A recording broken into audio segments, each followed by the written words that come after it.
32-year-old woman is behind bars for stabbing and strangling a disabled 76-year-old roommate to death. At around 2:15 p.m. on Monday the 5th of February, authorities responded to a home at 28 Mitchell Drive in Faribault, Minnesota to conduct a welfare check on 76-year-old Gary Leemeyer. A woman called 911 after she went to his home for a medical appointment and found the house in a mess and his bedroom all bloody and was too frightened to look any further. When officers arrived, they found Gary deceased inside his home. He'd been repeatedly stabbed, strangled, bound at his ankles with a black power cord, and wrapped in several blankets, sheets and a heated mattress pad. The medical examiner determined the victim died of strangulation and multiple sharp force injuries, and his death was ruled a homicide. Police found blood on the bedroom walls, floors, as well as bloody footprints. They also noticed Gary's van was missing from the home, and later learned it was already in possession of law enforcement. Earlier that day at around 11:30 a.m, prior to the discovery of Gary's body, an Iowa State Patrol trooper pulled over Gary's vehicle in Des Moines, and the driver, identified as 32-year-old Arlene Bell, claimed to be heading to Mexico. The trooper reported that she looked as if she was under the influence of narcotics at the time. During a search of the vehicle, the trooper saw the rear seats had been removed, and there was a mattress on the floor. There was also a glass pipe with methamphetamine residue, as well as a bag of syringes and Narcan. Arlene admitted to the trooper that she was coming down from a high after she used meth for the past couple of days. Iowa law enforcement officials later learnt that the Faribault police were searching for Gary's stolen vehicle, which Arlene was driving. Arlene was booked into the Dallas County Jail on drug charges, and Rice County prosecutors later added a motor theft charge, and she was quickly linked to Gary's death. Arlene, who had been living with Gary, later told investigators that she was at their home and heard something fall on the floor, and when she went to check on Gary in his room, she saw red bullets near his feet. She said that she did not see any guns but was scared, and that he wouldn't let her leave the room. She claimed they got into a physical fight despite the elderly man having Parkinson's dementia and was physically unable to walk without help. Arlene admitted to stabbing her roommate multiple times and used a knife to saw at his wrists. She said that Gary then strangled her, threw a dehumidifier at her, and choked her with its cord. She said she cut the cord off the dehumidifier and noticed that Gary was bleeding profusely, and moments before his death he spat up blood.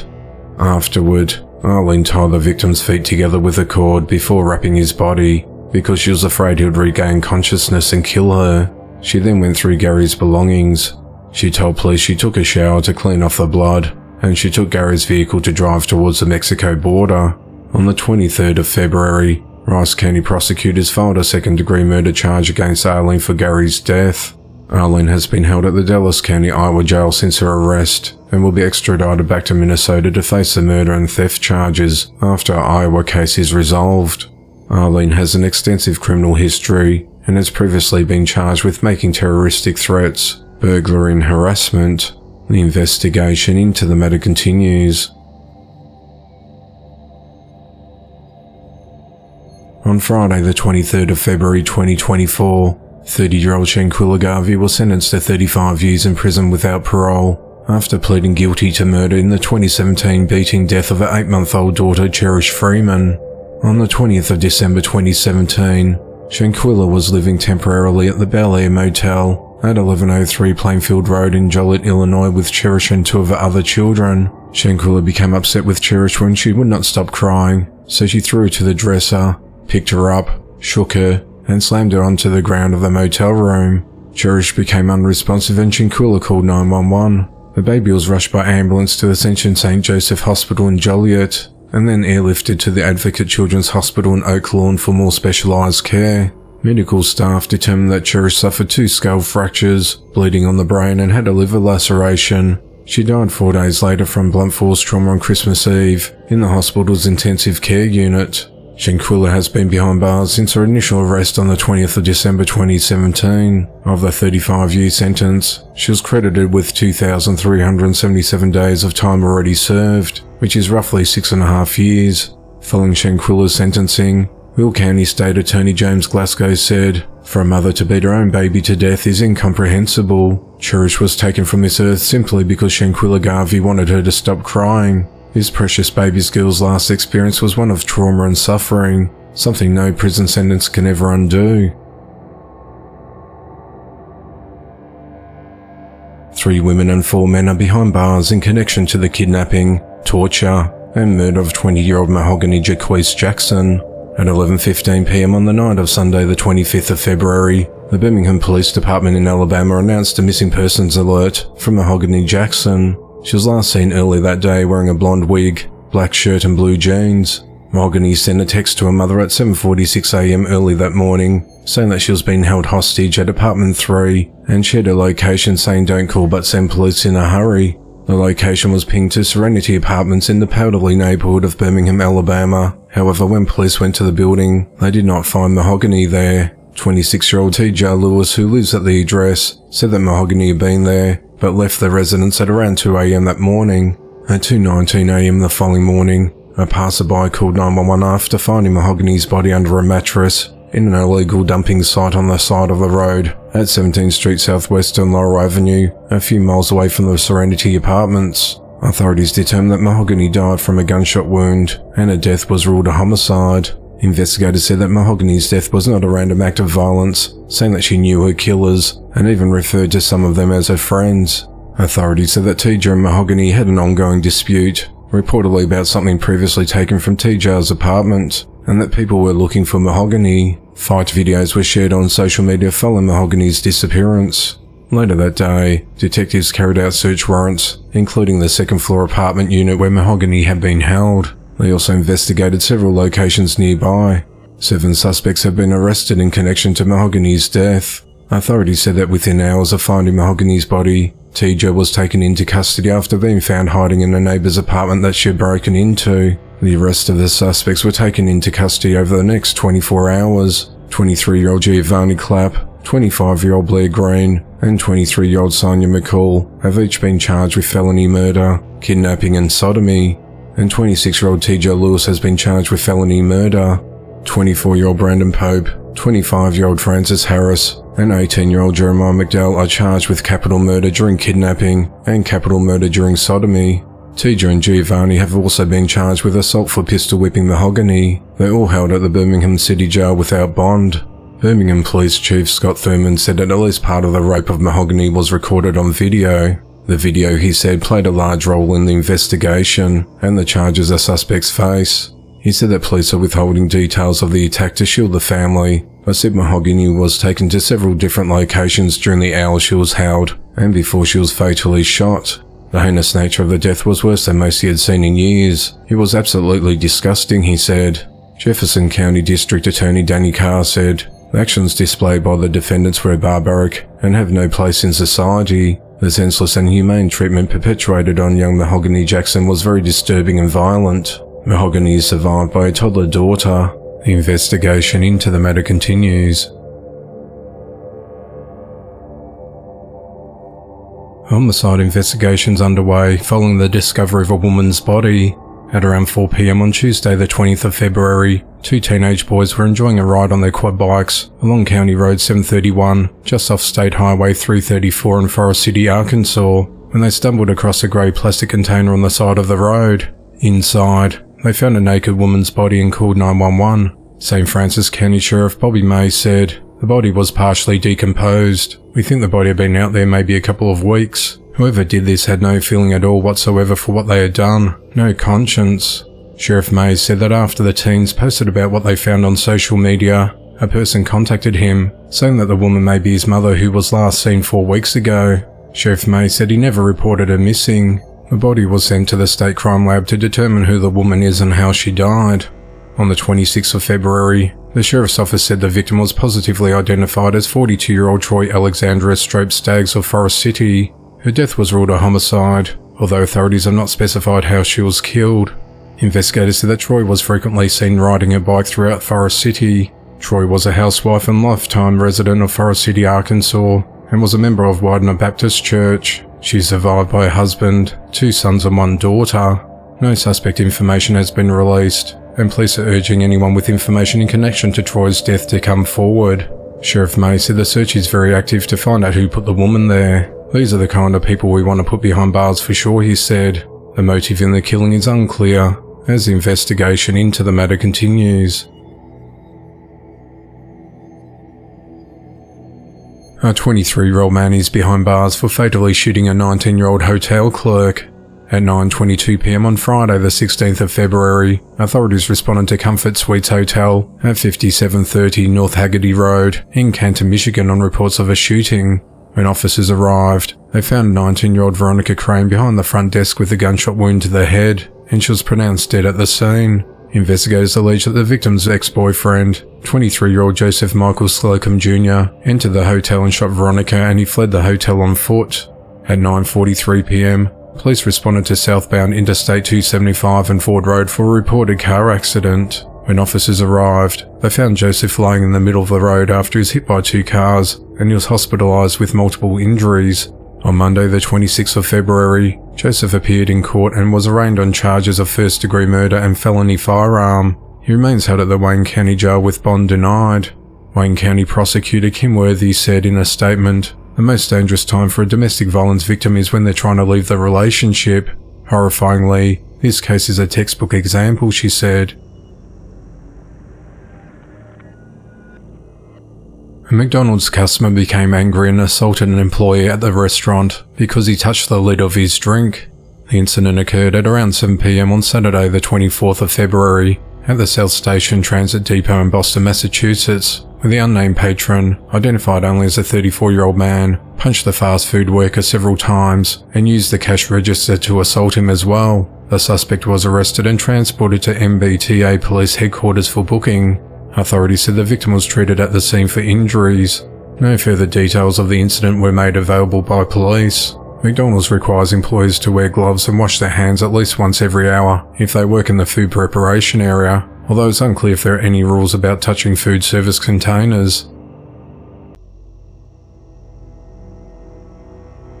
A 33-year-old man is behind bars after burning and abusing his girlfriend's infant. On Sunday the 18th of February, the mother of an 8-month-old baby left her child in the care of her boyfriend James Clark at a Riverside, Florida home while she went to work.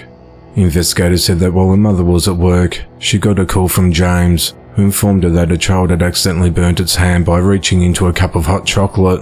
Upon returning home, the mother noticed that the baby had suffered severe injuries and discovered bruises all over the baby's body. The mother immediately rushed the child to hospital. After being examined by medical personnel, it was established that the baby had endured various inflicted injuries. These included injuries to the ears from high-velocity force, broken blood vessels, a non-displaced parietal fracture, and a significant burn needing a skin graft. On Thursday the 22nd of February, James was arrested without incident and booked into the Hillsborough County Jail on multiple charges of aggravated abuse and neglect. Sheriff Chad Chronister said the magnitude of this case is indescribable, and the thought that someone would inflict such harm on a defenseless 8-month-old baby is sickening. We're disgusted by this man's actions, and we're sure he'll be accountable for his cruelty. We're committing to make sure that every child is secure and protected, he said. 28-year-old Karen Parrish is accused of physically and mentally abusing her young daughter. At around 1 p.m. on Tuesday the 20th of February, authorities responded to a call requesting a welfare check at a residence located at the Preserve at Sable Park Apartments in Cessna, Florida. It's unclear who placed the initial 911 call requesting the welfare check. Upon arrival, deputies found a young girl under the age of 5 who showed signs of distress and was shaking and crying. Deputies observed that the child had a new haircut, and she also had a bruise on her cheek that was nearly 2 inches in size. When asked what caused the injury, the girl indicated that Karen was responsible. "Maybe my mum. Maybe she was slapping me around. She doesn't remember," adding that her mother often tells her that she doesn't remember things. Karen later admitted to detectives to slapping the child at least 3 times using the palm of her right hand. During a search of Karen's cell phone, investigators uncovered disturbing videos which demonstrated Karen's disregard for the child's physical and mental well-being. In one of the videos, Karen directs the girl's older sibling to repeatedly strike the girl with a belt, laughing and saying, "Hit harder, hit hard baby, beat the crap out of the sly devil." Another video from the phone showed Karen cutting the girl's hair and taunting her. She told the girl that they were going to be tortured for 8 hours, and if they died then so be it. It was not immediately clear how many children lived at Karen's home, but authorities said the juveniles were removed and placed into the care of a relative. Karen is charged with felony abuse and is held at the Falkenberg Road Jail on a $7,500 bond. If she posts bond, she's been ordered to have no contact with children. 44-year-old Laquandra Williams is behind bars after she fatally shot her 21-year-old son Jahad Hughes. At 1:45 p.m. on Monday the 19th of February, authorities responded to the parking lot of Tussing Place apartment complex in the 2800 block of Drew Heights Place in Columbus, Ohio on reports of a shooting. When police arrived, they found Jahad unresponsive on the ground with a gunshot wound. Laquandra approached the officers on scene and admitted to shooting her son. Medics transported Jahad to a local hospital in a critical condition, where he died from his injuries. He was pronounced dead at 3:03 p.m. Police said the shootings believed to have stemmed from a domestic dispute, and they immediately took Laquandra into custody. Investigators said that before the shooting, Laquandra attempted to stab her son with a knife inside their apartment, but witnesses intervened, and Jahad managed to grab the knife from her. Laquandra then told her son, "I'm going to show you something," and then walked outside to a vehicle where she kept a gun. Witnesses locked Laquandra out, and Jahad packed some of his personal belongings. As Jahad was getting ready to leave and walked outside, Laquandra got out of a car and shot him at close range. Laquandra was booked into the Fairfield County Jail on charges of aggravated murder and felonious assault. She appeared in court on Wednesday the 21st of February, where a judge set a bond at $1 million.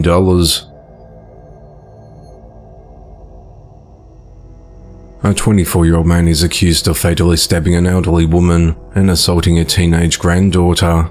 At 2:48 p.m. on Thursday, the 22nd of February, authorities responded to a residence at 703 Bedford Road in Bel Air, Maryland on reports of an assault. When officers arrived, they found 73-year-old Mary Catherine Bland unresponsive inside her home, near the front door with multiple stab wounds. They also located Mary's granddaughter, who had been assaulted and suffered non-life-threatening injuries. Both victims were transported to a hospital, where Mary was pronounced dead a short time later.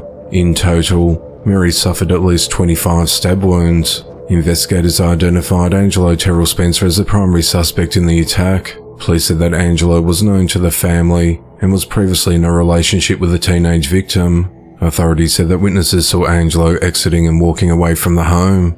About an hour after the attack, officers located Angelo outside his Abington home and arrested him. Investigators said that Angelo originally went to the nearby Home Depot to purchase a glass cutter and a pocket knife. He used these tools to try to break into the back of Mary's house. Angelo then rang the front doorbell and spoke to Mary before pushing her and forcing his way inside the residence. Authorities said the stabbing came after an argument between Angelo and his ex-girlfriend. Mary tried to intervene and yelled, and was stabbed in the shoulder with a pocket knife as a result. Angelo claimed that he panicked and continued stabbing Mary. Angelo then assaulted his ex-girlfriend upstairs before leaving the house. Angelo confessed to grabbing the 17-year-old by her neck, but denied sexually assaulting her. Angelo is charged with first-degree murder, 2 counts of first-degree assault, and first-degree rape. He remains held at the Hartford County Detention Center with bond denied. A couple are behind bars and are accused of torturing their 3 adopted children for more than a decade.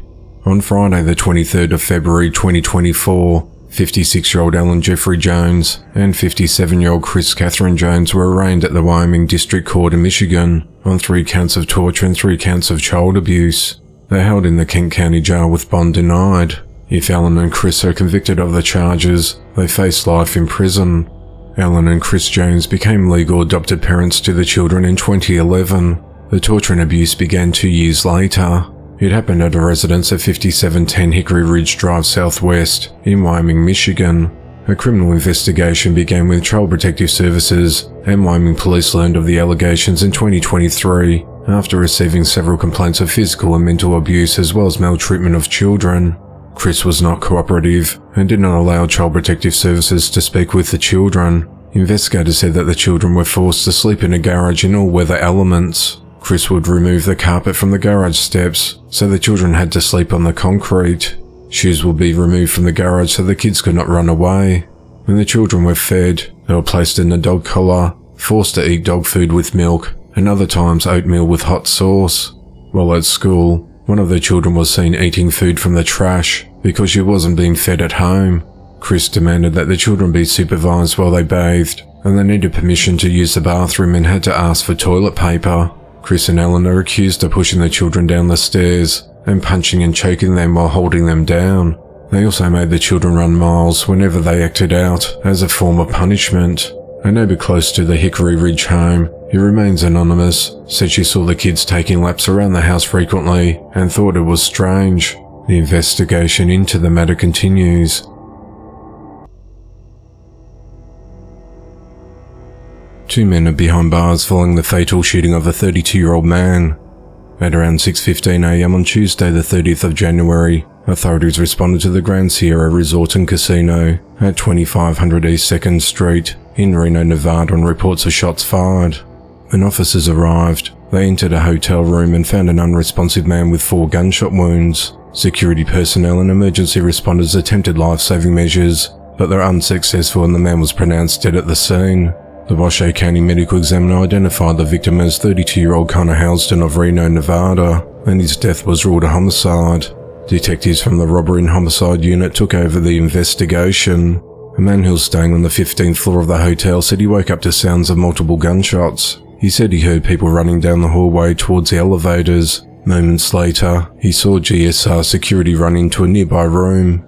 Upon further investigation, detectives identified 32-year-old Colton Fagundes and 26-year-old Seth Hegney as the suspects in Connor's death.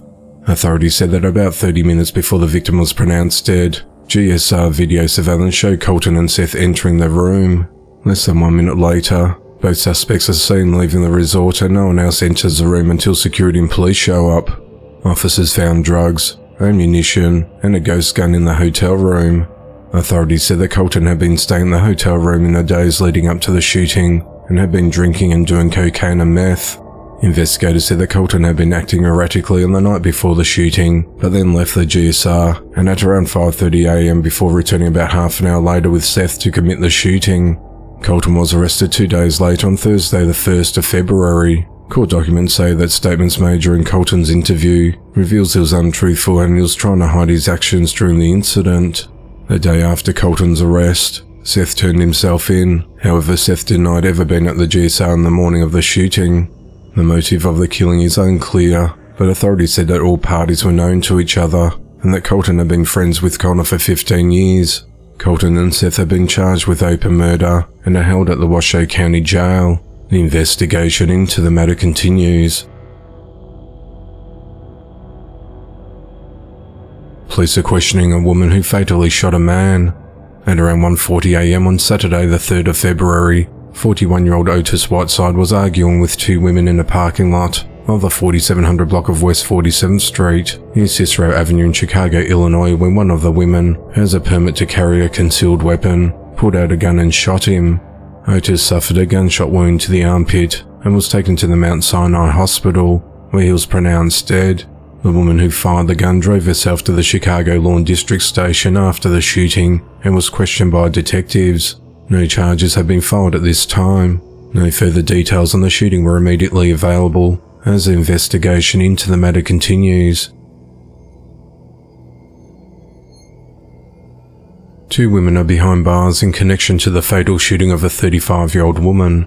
At 11:17 p.m. on Saturday the 3rd of February, authorities responded to the 1200 block of Avenue East in Huntsville, Texas on reports of shots fired.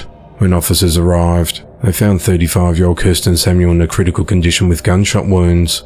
Medics attempted life-saving measures and transported her to a local hospital, where she died from her injuries. Homicide detectives spoke with numerous witnesses and identified 2 suspects in the shooting. On Sunday the 4th of February, authorities arrested 30-year-old Jakira McNichol for murder and 30-year-old Cyprea Harrell for tampering with or fabricating evidence. They both booked into the Walker County Jail, but were released the same day. Jakira was released on a $200,000 bond, and Cyprea was released on a $6,000 bond. Authorities have not disclosed a motive or the events leading up to Kirsten's murder, but said that they do not believe there's any continuing threat to the community. Kirsten was an employee of Huntsville Independent School District, where she worked as an instructional assistant. She is survived by 3 children. The investigation into the matter continues. A 51-year-old woman is behind bars for fatally shooting her boyfriend. On the evening of Saturday, the 3rd of February, authorities responded to a residence at 17015 Avery Ridge Road in Tell City, Indiana, after receiving a 911 call from a woman who said that her boyfriend had just been shot. When officers arrived, they entered the premises and found the victim, 43-year-old Aaron Waninga, unresponsive with a gunshot wound. Officers attempted life-saving measures, but were unsuccessful, and he was pronounced dead at the scene. Homicide detectives interviewed Aaron's girlfriend, 51-year-old Tonya Kumar, and upon further investigation, they determined that she shot Aaron. Tonya was arrested and charged with murder and criminal recklessness with a firearm. She remains held at the Perry County Jail without bond. Authorities said that Tonya and Aaron had been dating for about 3 years. A motive in the murder or the events leading up to the shooting have not been disclosed, as the investigation into the matter continues. A 26-year-old man is behind bars for fatally shooting his 27-year-old girlfriend. At around 2:25 p.m. on Saturday, the 3rd of February, authorities responded to a home at 4007 South Ong Street in Amarillo, Texas, after a 911 caller reported that a woman had just been shot. When officers arrived, they entered the home and found 27-year-old Cecilia Rodriguez dead with a gunshot wound. The caller, Cecilia's boyfriend, 26-year-old Juan Antonio Salinas, was taken into custody and questioned by detectives. Police confirmed that the shooting was domestic violence related and charged Juan with murder, and he was booked into the Randall County Jail. Authorities said that Cecilia and Juan both lived at the residence and that they had a 3-year-old son and a newborn girl together. The investigation into the matter continues. 60-year-old Charles Michael Colvert is behind bars for fatally stabbing his 64-year-old girlfriend Marcia Linsky. At 8:24 p.m. on Saturday, the 3rd of February, authorities responded to a 911 call about a stabbing at a residence in the 10,500 block of Lagoon Drive in Graybill, Indiana. The caller identified himself as Charles and stated that his girlfriend had come at him with a knife. Charles kept saying she's no longer with us and told dispatch he also had a knife, and both knives were still located in the kitchen. He stated we were having an argument, we were both holding a knife and she came at me. Charles told dispatch that his girlfriend became very verbal with him several times. Investigators noted that he sounded very calm throughout the call and had no sense of urgency whatsoever. During the call, he said he was old enough to know better, but young when asked his age. When first responders arrived, they found Charles waiting outside the premises. When they entered the home, they found Marcia deceased laying face down in a pool of blood. She had a large gash on her head and neck, and defensive wounds on her hands, including a nearly severed right thumb. Police noted that the kitchen appeared disheveled with a broken crockpot, some bloody knives, and food items scattered around like there had been a struggle. Charles was taken into custody that night and interviewed. Charles told detectives that he and Marcia had been dating for about a year. He said that Marcia became very aggressive when he was cutting onions, telling him that he wasn't doing it correctly. He said Marcia then shoved a crockpot towards him, and she came at him with a knife, and he grabbed a knife as well. He then said I became defensive, but then stated that he didn't remember the other details.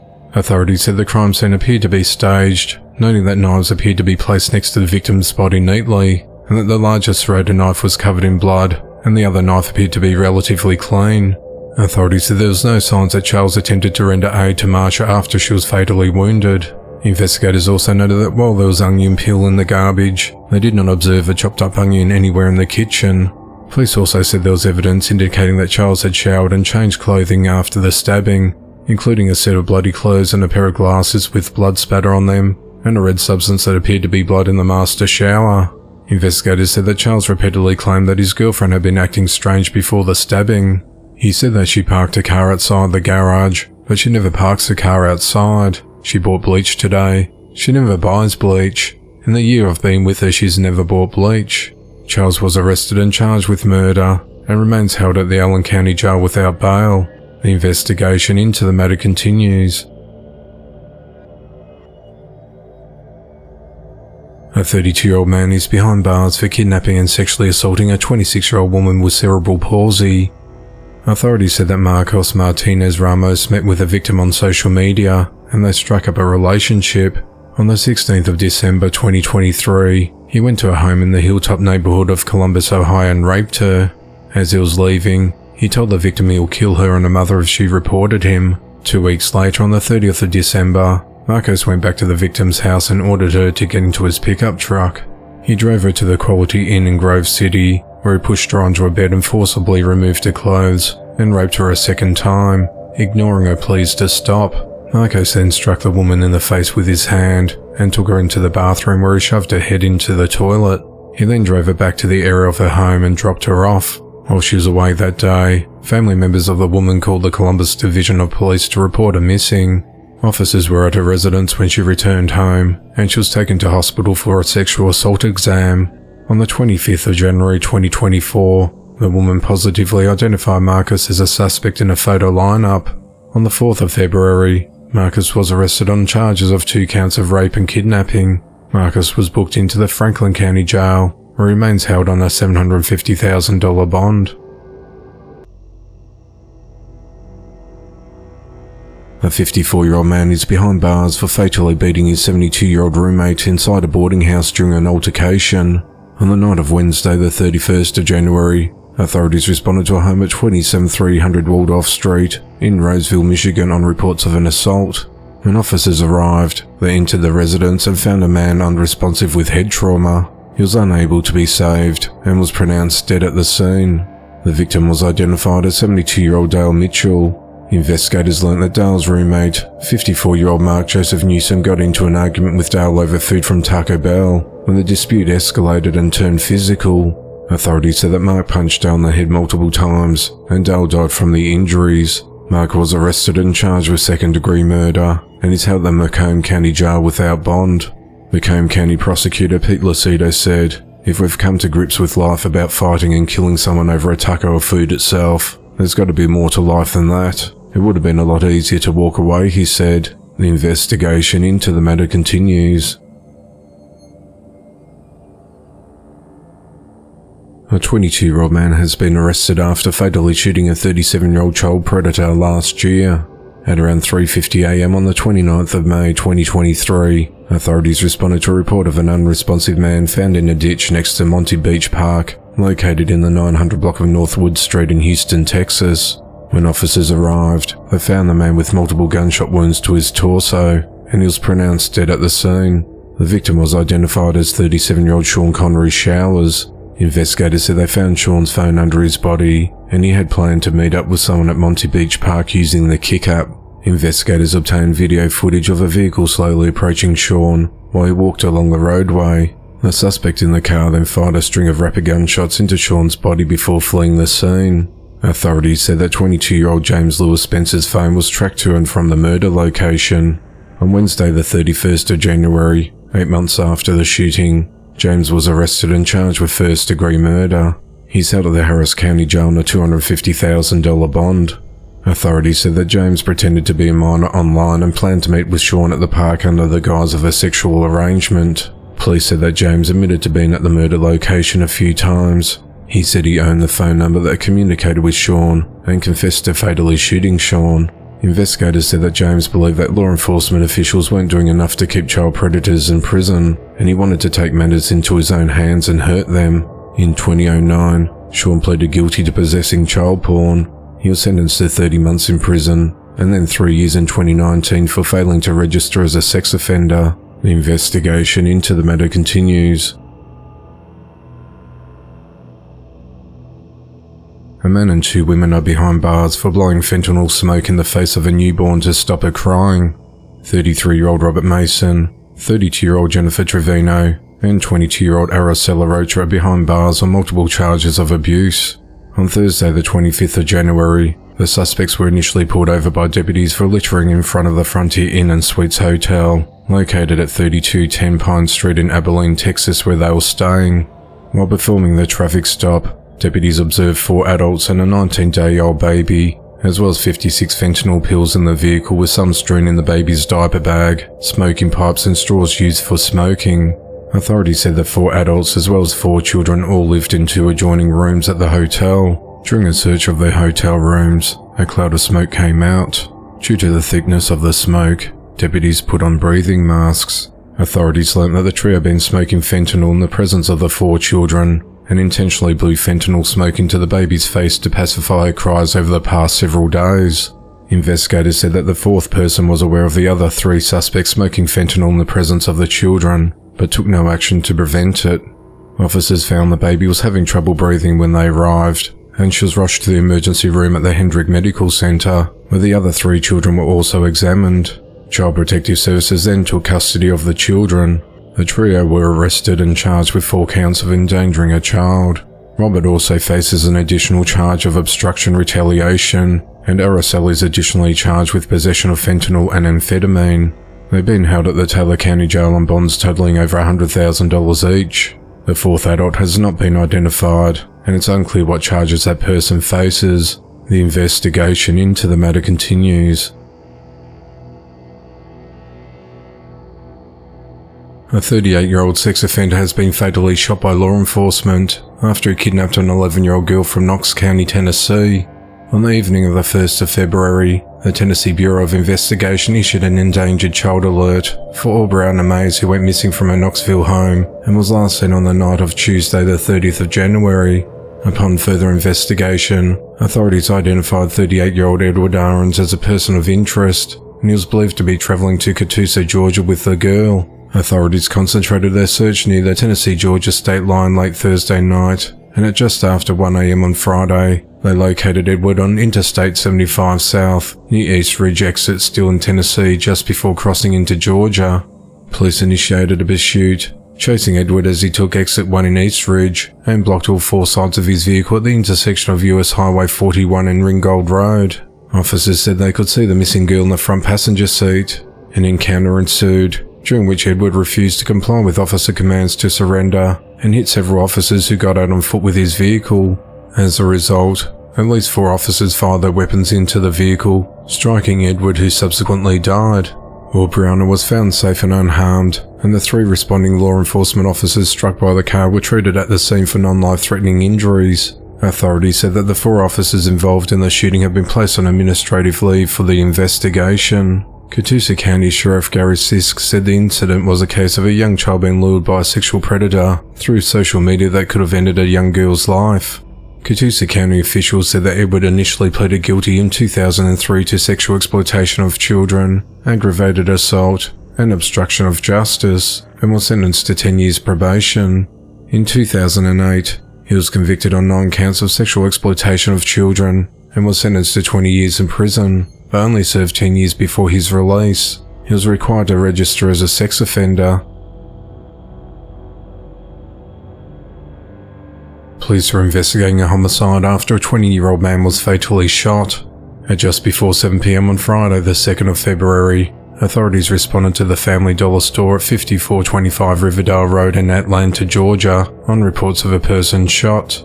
When officers arrived, they found a man deceased with a gunshot wound. The victim was identified as 20-year-old Lem Johnson. Lem's family said that Lem was dropped off at the store by his mother. Moments later, someone walked into the store and shot him. Investigators said the shooting suspect fled the scene in a dark-coloured SUV. No arrests have been made to date, and the motive of the killing is unclear, as the investigation into the matter continues. A 27-year-old man will spend the next few decades behind bars for fatally beating and stabbing an elderly woman before setting a mobile home on fire in 2022. On Thursday the 1st of February 2024, the Tulare County Superior Court in California sentenced Anthony Barrett to life in prison after he pleaded no contest in September 2023 to first-degree murder with a special allegation of use of a deadly weapon and felony elder abuse resulting in death. He must serve at least 29 years before being considered for parole. At around 6:15 a.m. on the 20th of January 2022, authorities responded to a trailer home engulfed in flames at the Royal Palms Estates, located at 560 West Pleasant Avenue in Tulare, California. Neighbors told officers that the trailer belonged to 74-year-old Carol Hendon. Fire emergency personnel located Carol deceased in the residence and noted a strong odor of gasoline. The victim's car was parked in the carport with the trunk open. An autopsy showed Carol had been severely beaten and stabbed and was dead before the fire. Through investigation and witness accounts, officers learned that a man dressed in dark clothing was seen in the victim's carport area about 45 minutes earlier. Video surveillance at the time of the fire also showed the man entering and leaving the trailer, igniting and reigniting the blaze. Anthony was arrested the next day when officers were called to a store and report of a man loitering and making lewd comments. Authorities said that Anthony had broken into a vehicle and police arrested him on suspicion of burglary. While searching his belongings, authorities found lighters and a red gas can in his possession. He was initially held on charges of burglary, resisting an officer and probation violation. During the investigation, police identified the man in the surveillance footage as Anthony Barra and found his DNA in the victim's car. Later, while questioned by detectives, Anthony implicated himself by providing intimate details about Carol's death. Prosecutors initially charged Anthony with first-degree murder, aggravated arson, torture, and destroying or concealing evidence. Police also suspected Anthony had ignited a series of dumpster fires. While in custody, Anthony assaulted correctional deputies in 2 separate cases in 2022 and 2023. Anthony had previously been convicted of burglary and vandalism. A 19-year-old man is behind bars for fatally shooting an 18-year-old man. At around 5:55 p.m. on Thursday the 1st of February, authorities responded to an alley behind Janikin & Sons mortuary in Knoxville, Tennessee, and reports of shots fired. When officers arrived, they found a man in a critical condition with a gunshot wound. Medics transported him to the University of Tennessee Medical Center, where he later died. The victim was identified as Apollo Kaneda. Homicide unit detectives quickly developed leads and identified 19-year-old Mikhail Logan as a suspect. Authorities said that the victim and the suspect were involved in a verbal dispute. At some point during that dispute, the suspect fired at the victim, striking him at least once, and then ran from the scene. Authorities have not disclosed what the argument was about. At around 10:50 p.m. that night, authorities went to Mikhail's home located less than a mile away on Kirkwood Street and took him into custody. Mikhail is charged with first-degree murder and is held at the Roger D. Wilson Detention Facility on a $500,000 bond. The investigation into the matter continues. The Hillsborough County Sheriff's Office in Florida has arrested a facilities technician for stealing materials from jail where he was employed. On Wednesday the 31st of January 2024, 45-year-old Rogers Ruiz was arrested for unlawfully removing goods from a storage room within the Falkenberg Road jail. Following the removal, Rogers transported the stolen items and sold them to a metal recycling company for profit. Upon investigation, detectives determined that the stolen goods amounted to approximately 210 pounds of copper and 183 pounds of yellow brass, estimated to be valued at more than $3,000. Sheriff Chad Chronister said this act of betrayal by one of our own employees isn't just about stealing goods, it's a violation of the very trust that binds this agency together. Know this, there's no room for deceit here. No one, absolutely no one will undermine our agency's dedication to serve and protect with integrity. Rogers joined the Hillsborough County Sheriff's Office in November of 2017 as a multi-trades worker and was promoted to facilities technician in January of 2020. Rogers has been charged in dealing with stolen property, false information on a pawnbroker form, and grand theft. Authorities said that an additional facility technician has been suspended without pay due to a violation of agency policy. The investigation into the matter continues. A 24-year-old man is behind bars for fatally shooting a 26-year-old man. At around 1:25 a.m. on the 2nd of February, authorities responded to Norton's Riverside Bar and Grill at 16 Northeast 5th Street in Crystal River, Florida on reports of a shooting. When deputies arrived, they located a deceased man in the parking lot with several gunshot wounds. The victim was identified as 26-year-old Edward James Bennis, and his death was ruled a homicide. Witnesses stated that the suspect, 24-year-old Gabrielle Hugh Trainer, had gotten into a minor altercation with another person inside the bar that eventually spilled out into the front patio.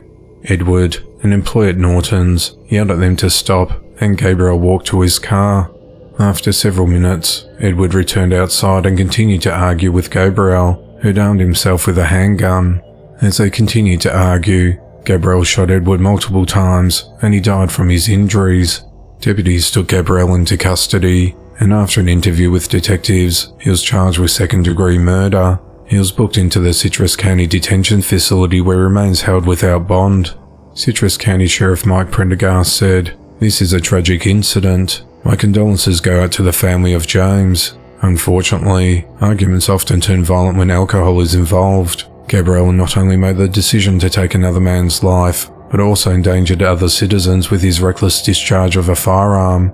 This behaviour will not be tolerated in Citrus County, and we will work diligently with our partners in the 5th Judicial Circuit to ensure Gabriel is no longer a danger to our law-abiding citizens. A 37-year-old man is behind bars for fatally shooting his girlfriend during a domestic dispute. At 6:48 a.m. on Thursday the 1st of February, authorities responded to a home in the 7100 block of Battletown Road in Battletown, Kentucky after receiving a call that a person had been shot. The Meade County Sheriff's Department said the caller told dispatch, "Dad's gun went off and mother has been shot." When deputies arrived, they entered the home and found a deceased woman laying on the bed in the master bedroom with a single gunshot wound to the head. The woman was identified as Crystal Fletch. During the investigation, authorities determined that Crystal got into a verbal altercation with her boyfriend Derek Ford when he picked up an AR-15 rifle, pointed it at her and shot her in the left eye, causing her death. It's unclear what the argument was about. About 10 hours after the shooting, Derek was located about 7 miles away in the 500 block of Hillcrest Drive in Brandenburg, and he was taken into custody. He's charged with murder and was booked into the Meade County Jail on a $250,000 bond. The investigation into the matter continues. A 53-year-old man is accused of fatally stabbing his wife during a verbal altercation while their 5-year-old daughter slept next to them because his wife would not cuddle him. At 1:36 a.m. on Saturday the 3rd of February, Moises Sanchez called police because he wanted to turn himself in because he killed his wife at their home in the 4900 block of Chantilly Avenue in Las Vegas, Nevada. When officers arrived, they found Moises in the driveway of the residence and took him into custody. Additional officers found Moises' wife, later identified as Veronica Cortez Rosales, inside the garage which had been converted into a bedroom. She was lying in the bed, covered by a blanket with a significant amount of blood around her body. Medical personnel responded and pronounced her dead at the scene. Also inside the residence were the couple's 3 young daughters. Moises told police that he and Veronica had been married since 1999 and lived at the premises for about 7 years, along with their 3 young daughters, his adult son, and his daughter-in-law. Moises said Veronica started acting differently 3 or 4 months ago, and he believes she was having an affair with her co-worker at McDonald's. He said he could not explain why he thought she was having an affair, other than the fact that she would not be affectionate with him anymore, and was texting on the phone late at night, and he knew she wasn't communicating with her family. He told police he once took a phone by force, and she'd become nervous, but he said he never went through it. He also admitted to police that he would spy on Veronica while she was at work, but he never saw her engaged in anything other than normal social interaction. Moises said that on Friday the 2nd of February, he borrowed his friend's vehicle to watch Veronica while she was at work, sitting with his cousin in a nearby parking lot. Moises then called Veronica and made up a story about his car breaking down, and asked her to pick him up. Moises told police he was upset that she did not believe him, and refused to pick him up. At the end of the shift, Moises said he saw Veronica leave her work and sit in her car for a few minutes before she left the parking lot and drove home. When Moises got home, Veronica was laying in bed with her 5-year-old daughter, and Moises started to argue with her. Before he got into bed, he grabbed a hunting knife and put it beside him on his side of the bed. Moises told police he attempted to hug Veronica from behind several times, but she kept pushing him away, at which point Moises said he lost it. He said he grabbed the knife and stabbed his wife in the back one time, and demanded that she be quiet after she started screaming, saying he didn't want to wake up the kids. He said he then stabbed her a second time in the neck, but saw blood spreading towards his daughter, so he picked her up and covered Veronica with a blanket, before putting his daughter in a different bed. When asked by detectives, Moises admitted that cuddling up to Veronica and the made-up story about the car were tests, and said that if Veronica had responded to his affection in bed, he would not have killed her. Moises is charged with open murder, and murder in the first degree with the use of a deadly weapon. He remains held at the Clark County Detention Center without bail. A 24-year-old woman has been charged with manslaughter after a neglected 6-month-old daughter was found dead inside her apartment. Haley Fisher also faces 2 counts of wanton endangerment, 3 counts of first-degree criminal abuse of a child, and possession of drug paraphernalia. At around 10:30 p.m. on Friday the 2nd of February, authorities responded to Haley's residence in the Campbellsville Manor complex along Anna Court in Campbellsville, Kentucky after a family friend called police to report the dead infant. Haley told investigators that a man came to her house that night with meth, and that she and the man smoked the drug in a bedroom at around 9:30 p.m, with the door open and all three of her children home. About 30 minutes later, she said she found the baby unresponsive. Authorities reported that the baby was neglected and malnourished. The infant appeared dehydrated and pale, and was clothed in 2 one-piece jumpers, wrapped in a blanket with a cradle cap, a space heater on and a door closed. Emergency medical personnel told police that the temperature inside the baby's room was 85 degrees Fahrenheit. Haley told investigators that the baby girl had been losing weight since Thanksgiving, but that she hadn't been to a doctor since she was born. She told police that she didn't have a car and couldn't get the girl to a hospital, but when detectives asked how she got groceries, she told them that friends would take her. Authorities said that Haley had ample resources to get her child medical attention, but refused to do so. Child Protective Services removed Haley's 2 other children, a 1-year-old and a 3-year-old boy, to a hospital for an evaluation. The youngest boy tested positive for meth. Haley later told police she uses meth 3 or 4 times per week, and showed them a small safe on the kitchen table that held numerous items of drug paraphernalia, including pipes, grinders and scales. She told police the residue on the scales would test positive for meth. Police said Haley had no answer to the question as how she could regularly obtain meth, but not get her child medical attention for more than 2 months. Haley was arrested on Monday the 5th of February and arraigned on Wednesday the 7th of February, where she was ordered held at the Taylor County Jail on a $500,000 bond. Haley's due back in court on the 14th of February.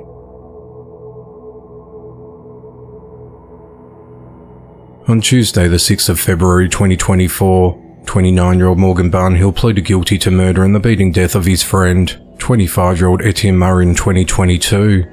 At 3:22 p.m. on the 29th of March 2022, authorities responded to the 4300 block of Windy Hill Circle East in Mobile, Alabama for a possible burglary. Morgan told police he saw Etienne trying to enter a shed on his property, so he hit him over the head with a shovel. During the investigation, detectives learnt that Morgan intentionally misled officers about the attempted burglary on his property. Investigators said they noticed inconsistencies in his statements and concluded that he made a fake call about the burglary.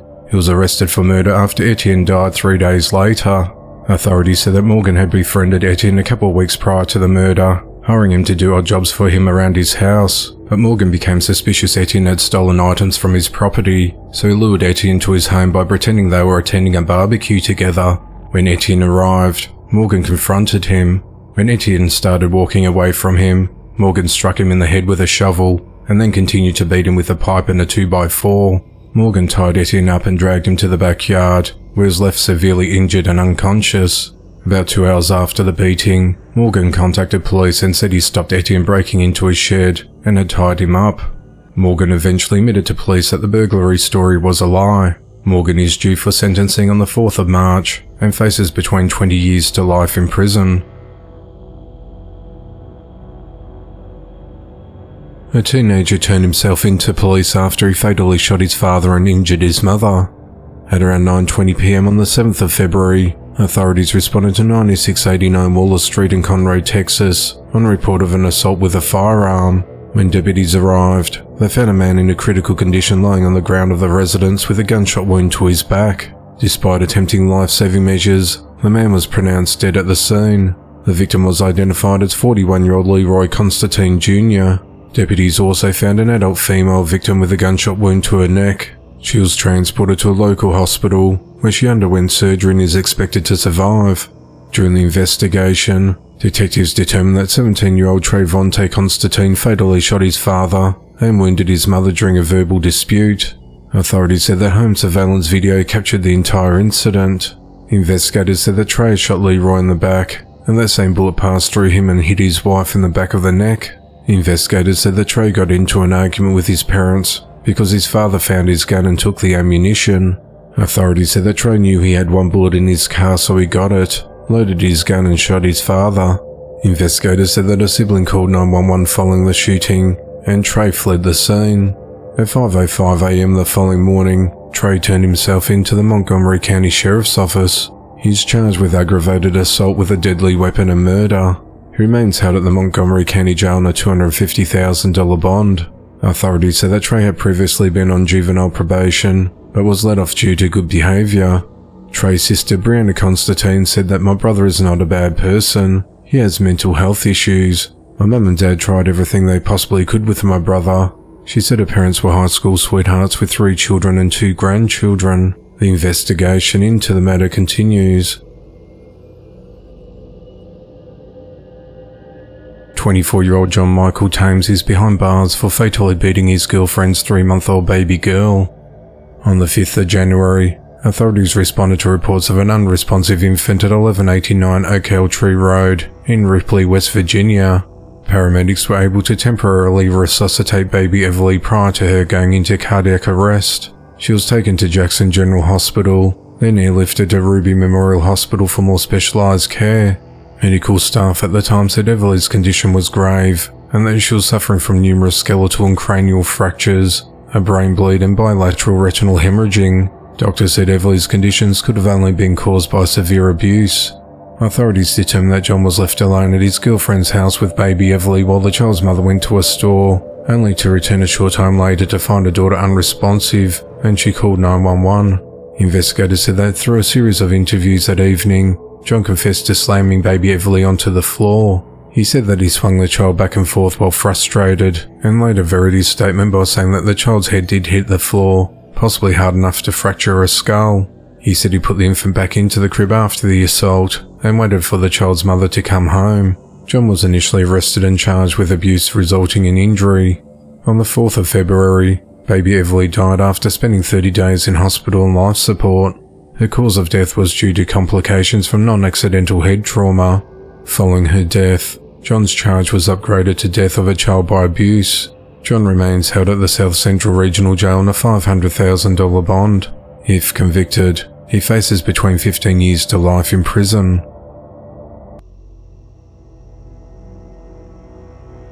A 36-year-old woman is behind bars after she barricaded herself in an attic while police came to her house to arrest her on suspicion of assault. At 8:53 a.m. on Monday the 5th of February, authorities went to Lil Top's home at 1533 Tanglewood Drive in Allen, Texas to serve 6 arrest warrants for aggravated assault with a deadly weapon and execute a search warrant for the residence.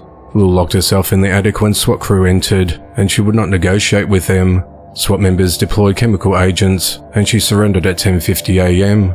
Authorities said that on the 8th of January, they responded to a disturbance call after Lil hit her husband over the head with a piece of door frame, while her 6 children aged between 3 and 10 years old witnessed it. The children were taken out of the home by Child Protective Services, and later spoke with officials from the Children's Advocacy Centre.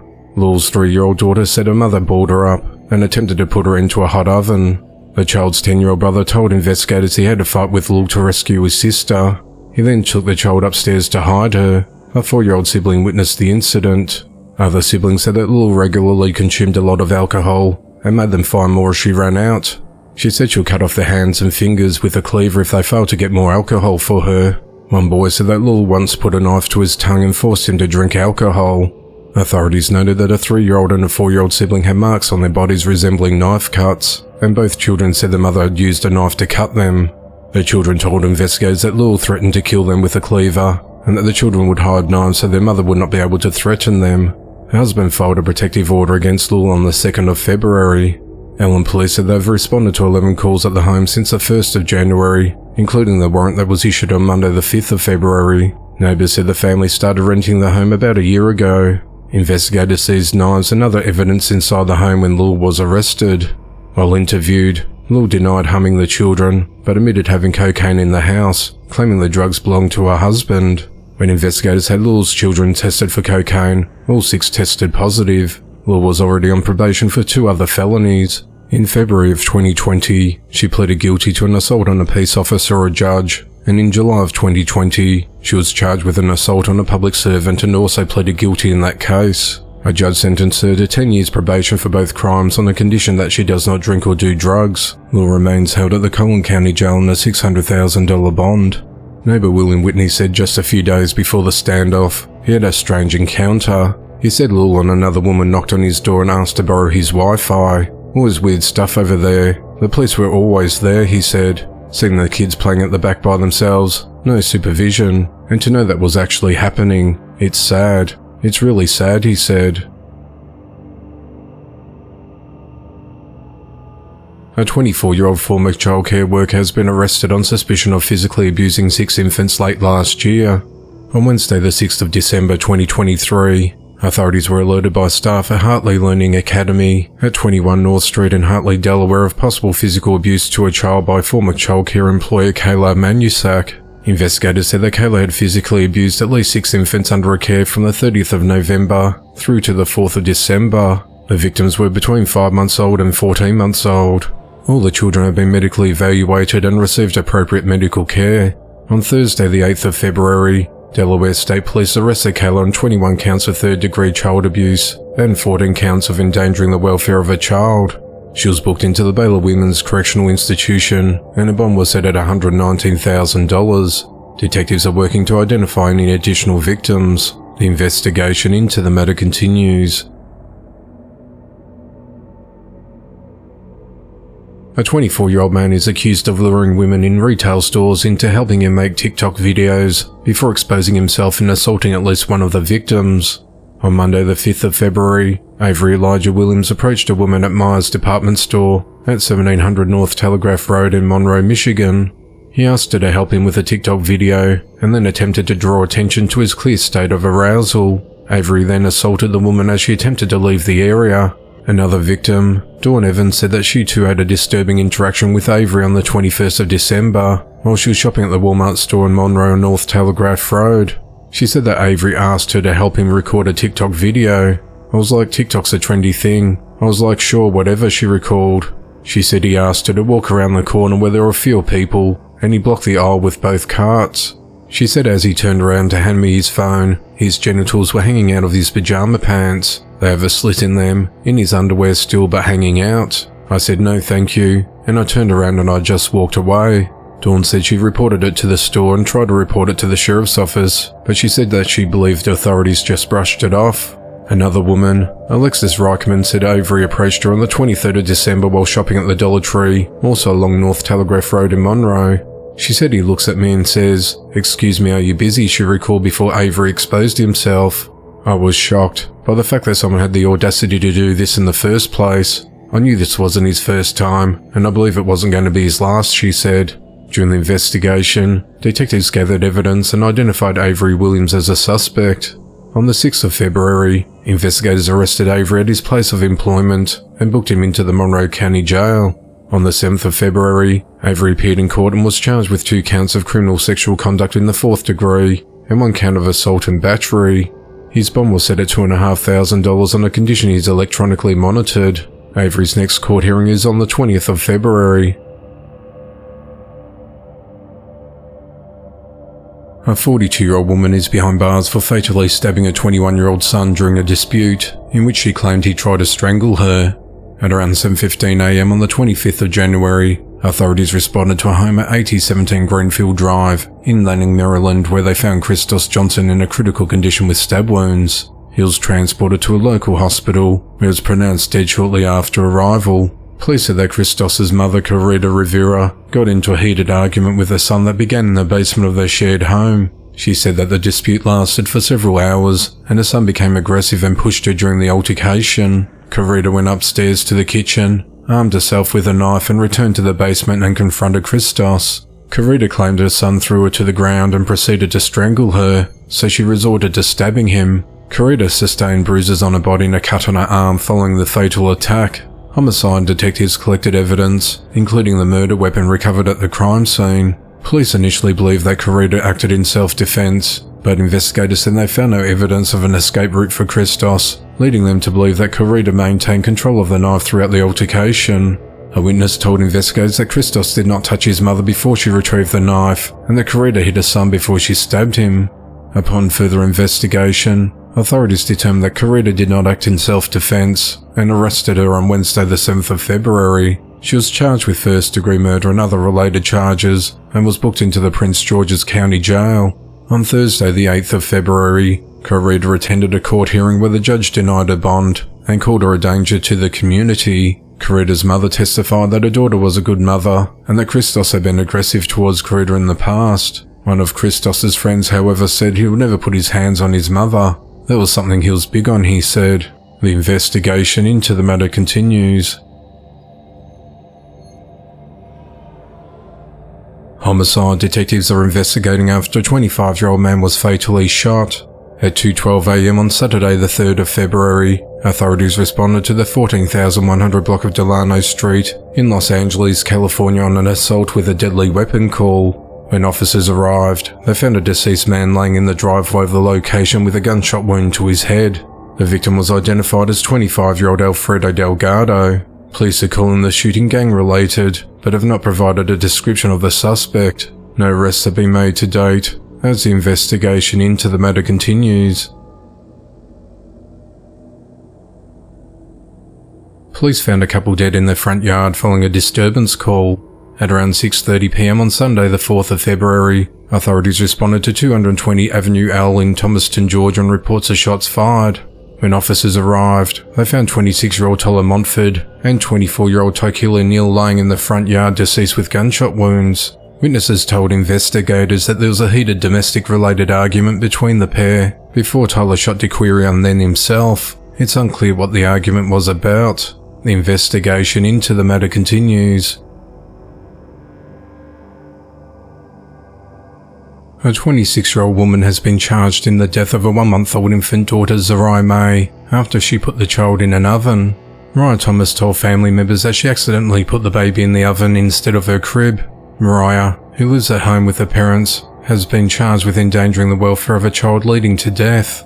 At 1:24 p.m. on Friday the 9th of February, authorities responded to a home in the 4100 block of Forest Avenue in Kansas City, Missouri on a report of a newborn not breathing. When officers arrived, they found the unresponsive baby laying in a car seat inside the living room near the front door. They found burn marks on Zariah's body, and she was declared dead at the scene. The baby's grandfather told police that Mariah called him about half an hour earlier and said that something was wrong with the baby, and that he needed to return home immediately. When he arrived, he said he smelt smoke inside the home and found the baby dead in her crib. He said he picked up the baby and asked Mariah what happened. At that time, Mariah said she thought she put the baby in her crib for a nap and accidentally put her in the oven. The child's grandmother told investigators that she also received a call from Mariah at around the same time, and Mariah yelled hysterically while on the phone.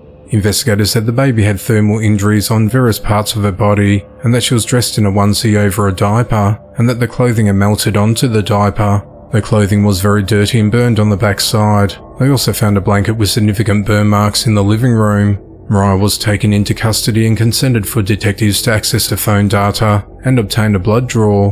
Mariah invoked her right to remain silent during questioning, and she was booked into the Jackson County Jail. Mariah's social media presents her as a doting mother, who referred to her daughter as a princess. In one Facebook post she states her desire to be the best mother I can be to my beautiful daughter.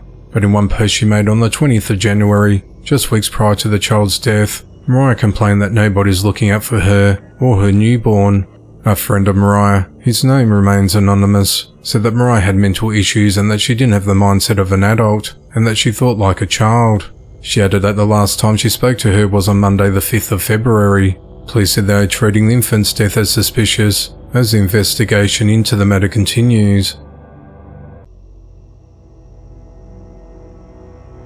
Two men are behind bars after a 2-year-old boy was fatally shot. The shooting occurred at around 5:35 p.m. on Thursday the 8th of February, while 17-year-old Rosa Caceres was pushing her toddler son Jeremy Pooh Caceres in a stroller in a courtyard outside the Bedford Station Apartments, located at 1427 Canara Street in Langley Park, Maryland. Authorities said that 33-year-old Israel Fernandez Jr. and 28-year-old Johnny Alejandro Tercios were with at least 2 other men in a carjacking gold SUV, when all 4 men exited the vehicle and opened fire on another group of people. Prince George's Assistant Police Chief Vernon Hale said, "My understanding that when Rosa heard the first set of gunshots, she tried to run away with the baby, and the baby got shot and she got shot as well. A detective working in the area heard gunfire and headed toward the sound. He found the mother and child with gunshot wounds and used his paramedic trauma kit to perform life-saving measures on the boy until paramedics arrived. He was transported to the Children's National Hospital, who was pronounced dead shortly thereafter. Rosa was taken to the Washington, D.C. area hospital with non-life-threatening injuries. Police tracked down the unoccupied stolen vehicle and found a weapon believed to be used in the shooting. The following day, Israel and Johnny were arrested and booked into the Prince George's County Jail and charged as a first-degree murder and other related charges. Police said that the two men's arrest came with the help of the community and an influx of tips identifying the suspects. Vernon Hale said that authorities are continuing to search for other suspects. Again, we're not done yet. We made 2 arrests, but there's 2 more out there. These are the cases we lose sleep over, he said. Nearby residents said that crime and gang activity continues to pervade the community as they seek a greater security presence and more surveillance cameras. The investigation into the matter continues. A couple are behind bars and are accused of torturing their 6-year-old daughter. On the afternoon of Tuesday, the 6th of February, 37-year-old Jacob William Waite and 33-year-old Mimi Ann Frost were arrested and charged with aggravated assault, strangulation, corruption of minors, unlawful restraint, simple assault and endangering the welfare of children. On Sunday, the 7th of January, authorities learned of the abuse after they responded to the couple's home at 1313 Sheridan Avenue in Brownsville, Pennsylvania after the girl became unresponsive. Upon arriving at the home, first responders were met by Jacob, who would not allow them into the home, and instead brought the 6-year-old victim outside to them. Investigators noted that the child appeared malnourished and had bruises and open sores on her body. The girl was taken to a local hospital and later transported to the UPMC Children's Hospital in Pittsburgh. A report from the Children's Hospital described the victim as being severely hypothermic and having a temperature at 88.7 degrees Fahrenheit.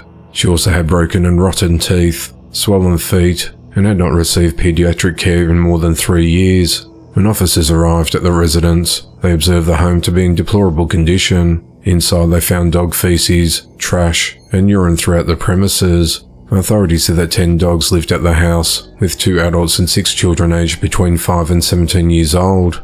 Through interviews with the victim and other children, police learned of a disturbing pattern of physical and emotional abuse directed toward the 6-year-old girl. A teenage child in the house told investigators that the 6-year-old was locked naked inside a dog cage and kept there overnight, and that there was no heat other than space heaters. The teen said that their parents zip-tied the girl's hands and feet while she was in the dog kennel when they left the house, and frequently wouldn't feed her for days on end. A victim told a therapist that she spent every night in the dog kennel and ate dog food. She said her parents would beat her with a broom handle, and that Jacob would shoot her legs with a BB gun. She also said her parents busted her head open a couple of times with a lighter. Fayette County District Attorney Micah Bill said the 6-year-old child was left in this cage naked without food. She'll be punished if she was able to escape that cage to go get food. And to make matters worse, there was evidence that at least a few of the other children may have participated in the abuse with the parents. He said it was unclear why, in a home with 6 children, only the 6-year-old was targeted for such abuse. We're trying to figure that out. It's incredibly callous. This child was tortured and we don't really understand why. It didn't seem like any of the other children in the house were suffering any abuse, he said, also noting that the family's 10 dogs did not appear malnourished. Mike said throughout the investigation, we realised this girl had suffered. For lack of a better way to put it, she had been tortured in that house. There were numerous abrasions on her body, open sores. She was believed to be septic, he said. We found evidence that the little girl had been in the cage that was zip-tied shut. There was a master lock on one side. She was unable to get out of the cage. Apparently was punished any time she did get out of the cage to try and get food, he added. Authorities stated that the girl could have died as a result of this egregious abuse and neglect, and if she returns to her current environment, she's likely to die of abuse and neglect. Jacob and Mimi are held at the Fayette County Jail with bond denied.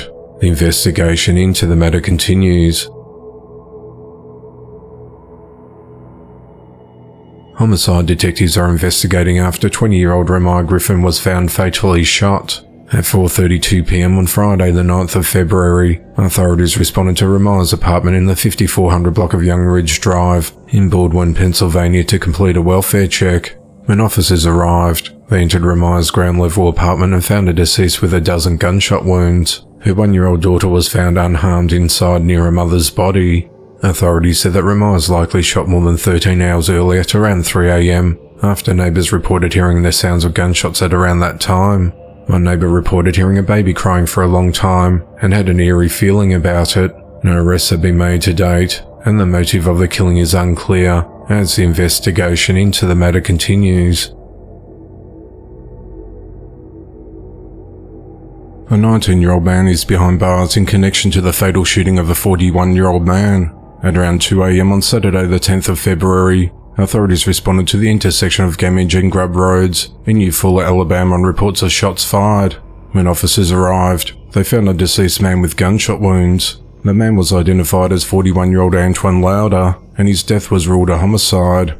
During the investigation, police identified 19-year-old Wayne Fitzgerald Thomas Jr. as a suspect, and was arrested that same day. He's been charged with murder, theft of property and tampering with physical evidence. He's currently being held at the Eufaula County Jail with no bond set. No further details have been provided on the case, as the investigation into the matter continues.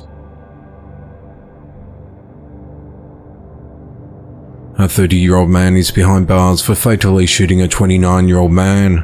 At around 4:45 p.m. on Friday the 9th of February, authorities responded to an apartment complex at 900 Channing Way in Goose Creek, South Carolina after a woman reported finding an unresponsive man on her front porch with a gunshot wound to his head. First responders arrived and pronounced the man dead at the scene. The Berkeley County coroner identified the victim as 29-year-old Brandon Gregory Cobbs Jr. Authorities received multiple tips and leads and identified Devon Dwayne DeVore as the suspect. Investigators said that following the shooting, Devon fled the scene in a grey Nissan sedan.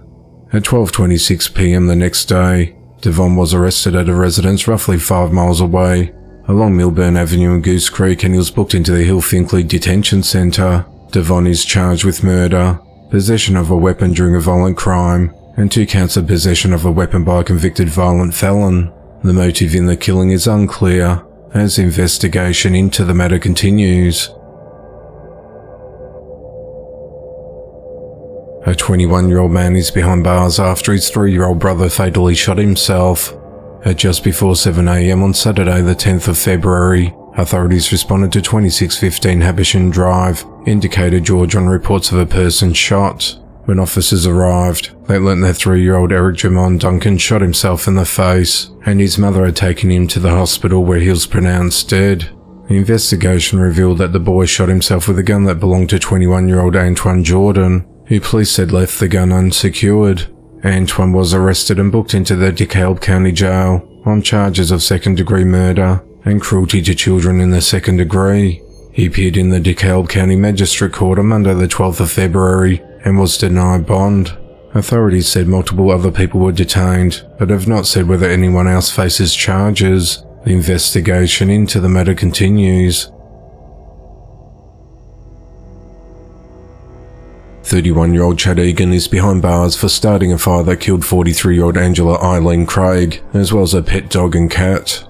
At around 3:30 a.m. on Saturday the 3rd of February, authorities responded to Angela's home along the 3300 block of Halber Street in Flint, Michigan after she called 911 to report that Chad was banging on her door repeatedly and that she wanted him to leave. Officers spoke with Chad at the scene and he left. Police tried but failed to make contact with Angela following the incident. And shortly after 4 a.m, police and firefighters were called to Angela's home for a residential fire. On their way to the victim's home, emergency responders passed Chad about a mile away as he was walking along Lavelle Road.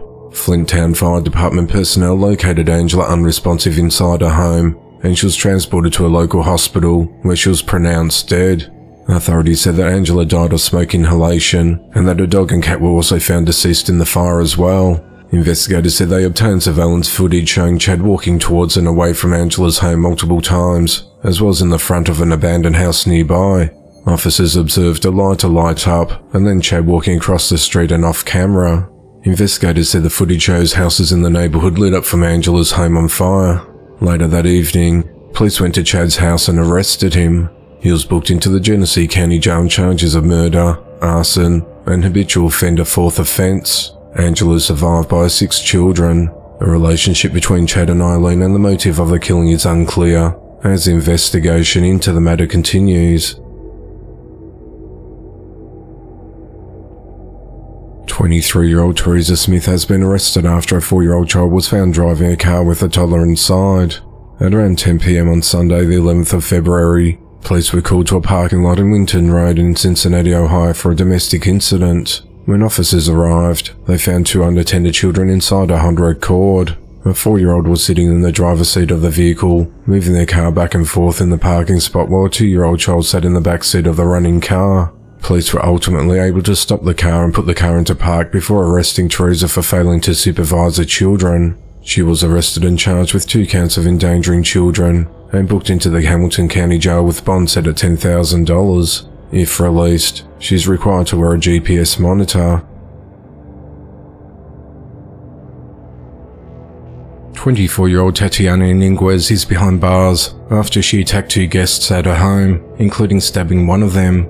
At just after midnight on Sunday the 11th of February, authorities responded to a residence at 3721 Madison Avenue in Lincoln, Nebraska on reports of a stabbing. When officers arrived, they located 2 women who said Tatiana beat them after they remarked on how dirty her house was. The women, along with 2 children, were visiting Tatiana's house and made a comment about the home's untidiness, especially considering the other 2 children who lived in the home.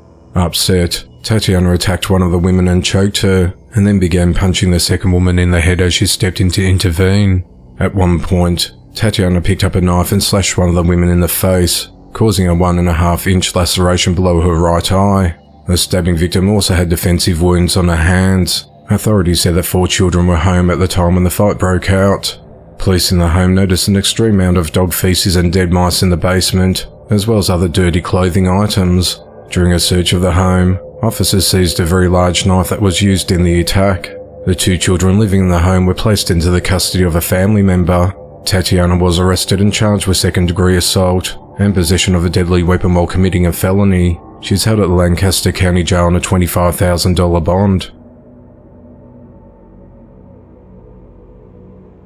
21-year-old Jordan Feller has been charged with murder following the death of her 1-month-old baby daughter Charlotte Feller last year. At just after 1 p.m. on the 15th of October, authorities responded to 5 Rita Court in Belvedere, South Carolina on report of an unresponsive infant. When deputies arrived, they found the child's great-grandmother performing CPR on the baby. Investigators said the child was not breathing and was cold to touch and was pronounced dead at the scene. Jordan told officials that she checked on Charlotte at around 9 a.m. that morning while she was sleeping in her crib, and that she then went to her bed to sleep. She said that when she woke up at around 1 p.m, she went to check on Charlotte and found her unresponsive. She said that she called her grandmother and then 911. During the course of the investigation, authorities learnt that Jordan forcibly squeezed and shook the child between the 20th of August and the 15th of October. The child suffered multiple rib fractures and other injuries, which were identified during an autopsy as being in various stages of healing. On the 14th of December, Jordan was arrested and charged with neglect of a child and was booked into the Aiken County Jail. On the 13th of February, following further investigation into the child's death, Jordan's charge was upgraded to murder. The murder warrant states that Jordan struck the child in the back of the head with a stainless steel vacuum-insulated travel mug while she was frustrated by the infant's constant crying. Jordan remains held at the Aiken County Jail without bond. A 27-year-old man is behind bars for fatally shooting a 32-year-old man outside a strip club following an altercation. At 3:11 a.m. on Sunday the 11th of February, authorities responded to Ponytails Lounge at 1201 East Columbia Street in Evansville, Indiana on reports of shots fired. When officers arrived at the scene, they found a man laying in the parking lot of the business still breathing with a gunshot wound to his chest. Medics transported the man to Deaconess Hospital in a critical condition, where he was later pronounced dead. The victim was identified as 32-year-old Derek Merrill Dye Jr., and his death was ruled a homicide. During the investigation, authorities identified 27-year-old Zachary Chavon Diaz as a suspect. Authorities said that Ponytails Lounge surveillance footage shows Zachary approaching Derek outside the venue. The two begin to wrestle when Zachary shoots Derek, who collapses to the ground. Zachary then gets into his car and drives away.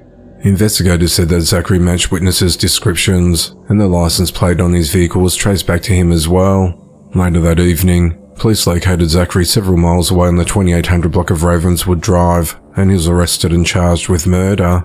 On the morning of Tuesday the 13th of February, Zachary made his first court appearance. He remains held at the Vanderburgh County Jail without bond. The motive of the killing is unclear, as the investigation into the matter continues. A babysitter is behind bars for abusing a 10-month-old infant in her care. On Sunday the 14th of January, Paramedics responded to a home at 7563 US Highway 90 in Live Oak, Florida on report of a medical emergency. The child's caregiver, 39-year-old Heather Hogan, said that the young boy suffered a seizure and fell off the couch twice. Paramedics transported the child to Wolfson Children's Hospital in Jacksonville and then contacted police due to the extent of the child's injuries, which were believed to be caused by severe abuse. Medical professionals said the injuries were similar to someone involved in a violent car crash. An examination revealed the child had a broken collarbone and a large bruise extending from the front of his shoulder up around his neck that appeared to have occurred several days prior. Additionally, the child tested positive for cannabis. The baby suffered injuries inside his mouth, impeding his ability to eat, and multiple bruises in various stages of healing. The child also had broken bones in his spine and his leg, consistent with forceful yanking on the leg and impact on a hard surface. The child also suffered bleeding on the brain and lost his ability to see. Authorities said that the father, who had sole custody of the child, often worked out of town and chose Heather Hogan as the caretaker. The child was with her alone for 2 weeks since the 1st of January. Following further investigation that included Heather Hogan's cell phone data and web search history, detectives identified her as a suspect and obtained a warrant for her arrest. Investigators said that Heather failed to call 911 when the baby had a medical event on the 10th of January. At the time, she made phone calls to 3 people indicating that the baby was having back-to-back seizures, was unresponsive and vomiting. On Wednesday, the 14th of February, Heather was arrested on charges of aggravated child abuse and child neglect and remains held at the Suwannee County Jail on a $600,000 bond. Authorities said that the child's condition has improved and has since been discharged from hospital and placed into a medical foster home. Investigators said that the child is expected to endure long-term disabilities because of the abuse. The investigation into the matter continues. A man and a woman have been arrested after authorities discovered stolen vehicles, drugs, multiple firearms and 2 human skulls at an automotive business. On Thursday the 8th of February, authorities executed a search warrant at an auto shop at 50 South Country Club Drive in Mesa, Arizona, and found stolen property which included a 2008 Ford pickup truck, a 2016 Arctic Cat, a Clark forklift and 4 trailers. Investigators also found 2 pounds of meth, 2 rifles, 1 sawn-off shotgun and 2 human scales on the property. The scales were turned over to the Maricopa County Medical Examiner's Office for further examination. No further details about the human scales were immediately provided. During the investigation, authorities arrested suspects 45-year-old Eddie Meadows and 40-year-old Tara Montgomery. Eddie, the property owner, was charged with theft of means of transportation, possession of a weapon by a prohibited possessor, and possession of a dangerous drug. Tara faces numerous drug-related charges. Both were booked into the Maricopa County Jail. The investigation into the matter continues. 38-year-old Jim Miller is behind bars after fatally shooting his parents.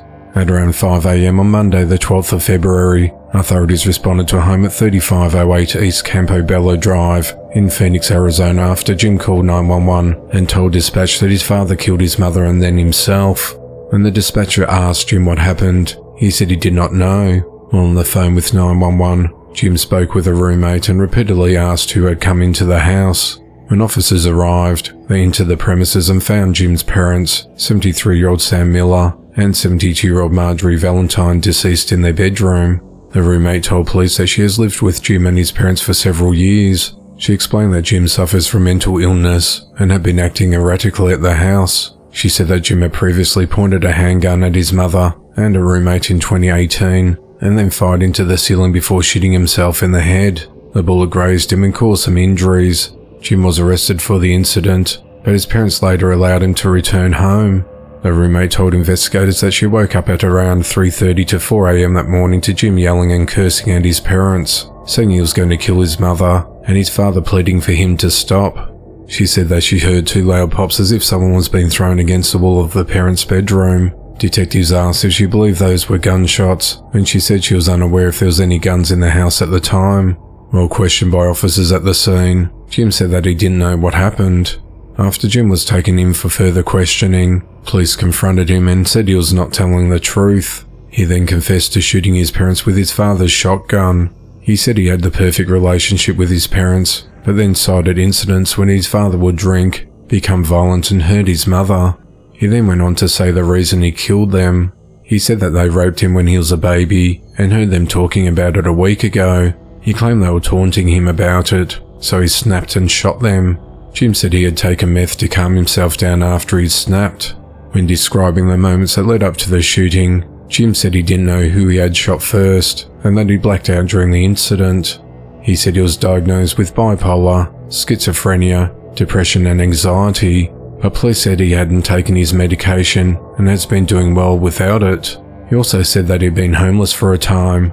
In June last year, Jim was arrested on felony charges for having drugs, including meth and damaging his parents' home.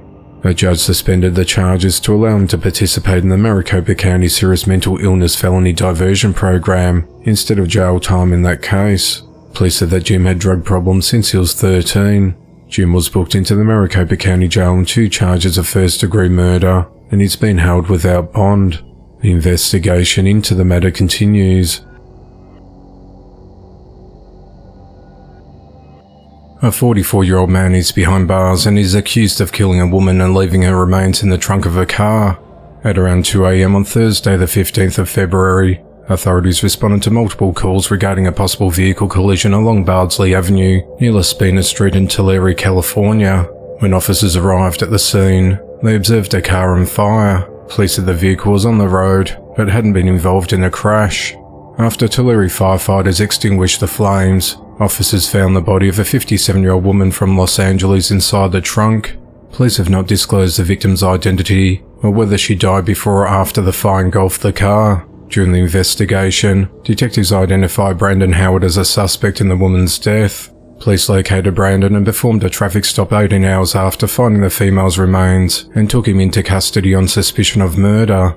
The relationship between the pair and the motive of the killing is unclear, as the investigation into the matter continues. 27-year-old Jared Bewley is behind bars after he tried to attack deputies with a machete and a knife. At around 1:30 a.m. on Monday the 12th of February, authorities responded to a home in the 600 block of Nordic Avenue Northwest in Bemidji, Minnesota on reports of a man armed with a knife and holding a syringe to someone's neck. When deputies arrived at the scene, they found Jared standing on the front deck of the residence holding a large knife and a machete, and he appeared to be on drugs. Deputies told Jared that he was under arrest and tried to get him to drop the weapons. Deputies said the de-escalation techniques weren't working, so they requested negotiators to respond to the scene. During negotiations, Jared hit the deck with a machete aggressively. After almost 15 minutes of negotiations, Jared jumped over the railing of the deck and charged at deputies armed with a knife and a machete. A deputy deployed a pepper ball gun, hitting Jared multiple times. He fell to the ground and was taken into custody. Jared's charged with 3 counts of second-degree assault and remains held at the Beltrami County Jail. Beltrami County Sheriff Jason Riggs said that in a situation where deadly force would have been justified, deputies were able to use their training, teamwork and restraint to end the situation without any serious injuries to Jared or law enforcement. 30-year-old Demetrius Fisher is behind bars and is accused of stabbing his girlfriend's 9-year-old daughter multiple times. At around 10:45 a.m. on Thursday the 15th of February, authorities responded to a home at 38500 North Manor Avenue in Beach Park, Illinois on a call of a stabbing. When first responders arrived, they found a 9-year-old girl in a critical condition with multiple stab wounds, and she was transported to the Advocate Condor Medical Center in Libertyville for surgery. Authorities said that Demetrius lived at the home with the girl and her mother. The child's mother got a phone call at work from her daughter's school that morning asking why she wasn't there. The mother rushed home, and as she arrived, she saw Demetrius leaving and running away. When the mother entered the residence, she found her daughter lying in a pool of blood on the kitchen floor with severe injuries. She then called 911 screaming that her daughter had been stabbed. Deputies learned that Demetrius boarded a bus and was likely going to a nearby train station. They then located him at the Waukegan Metro station, where he was placed under arrest. Prosecutors said that Demetrius admitted to trying to kill the 9-year-old child by stabbing her repeatedly and was shocked to learn that she was still alive. He was charged with attempted first-degree murder and booked into the Lake County Jail. He made his first court appearance the following morning, where he was denied bond. His next court appearance is scheduled for the 12th of March. The motive of the attack is unclear, as the investigation into the matter continues. A man fatally shot his 33-year-old girlfriend during an altercation and later turned the gun on himself. At 5:58 a.m. on Saturday the 17th of February, authorities responded to a house at 5522 Lakota Trail in Spring, Texas on reports of shots fired. When deputies arrived on scene, they discovered that 33-year-old Tanisha Bush and her boyfriend Philip Hickerman had been involved in a domestic disturbance. Authorities said the disturbance resulted in the two physically fighting before being separated by friends and family members. The altercation was ongoing when Tanisha retrieved a large knife from the kitchen and Philip armed himself with a pistol. After slashing the tires of Philip's vehicle, Tanisha then attacked him by stabbing him in the arm. Philip then responded by shooting Tanisha in the lower torso. Tanisha was initially transported to a local hospital in a critical condition, but later died from her injuries. Philip was treated and released for a wound to his arm. He was then transported to the Harris County Sheriff's Office, where he was interviewed by homicide detectives. He was cooperative with investigators and provided a statement about the incident, which was consistent with information gained from witnesses at the scene.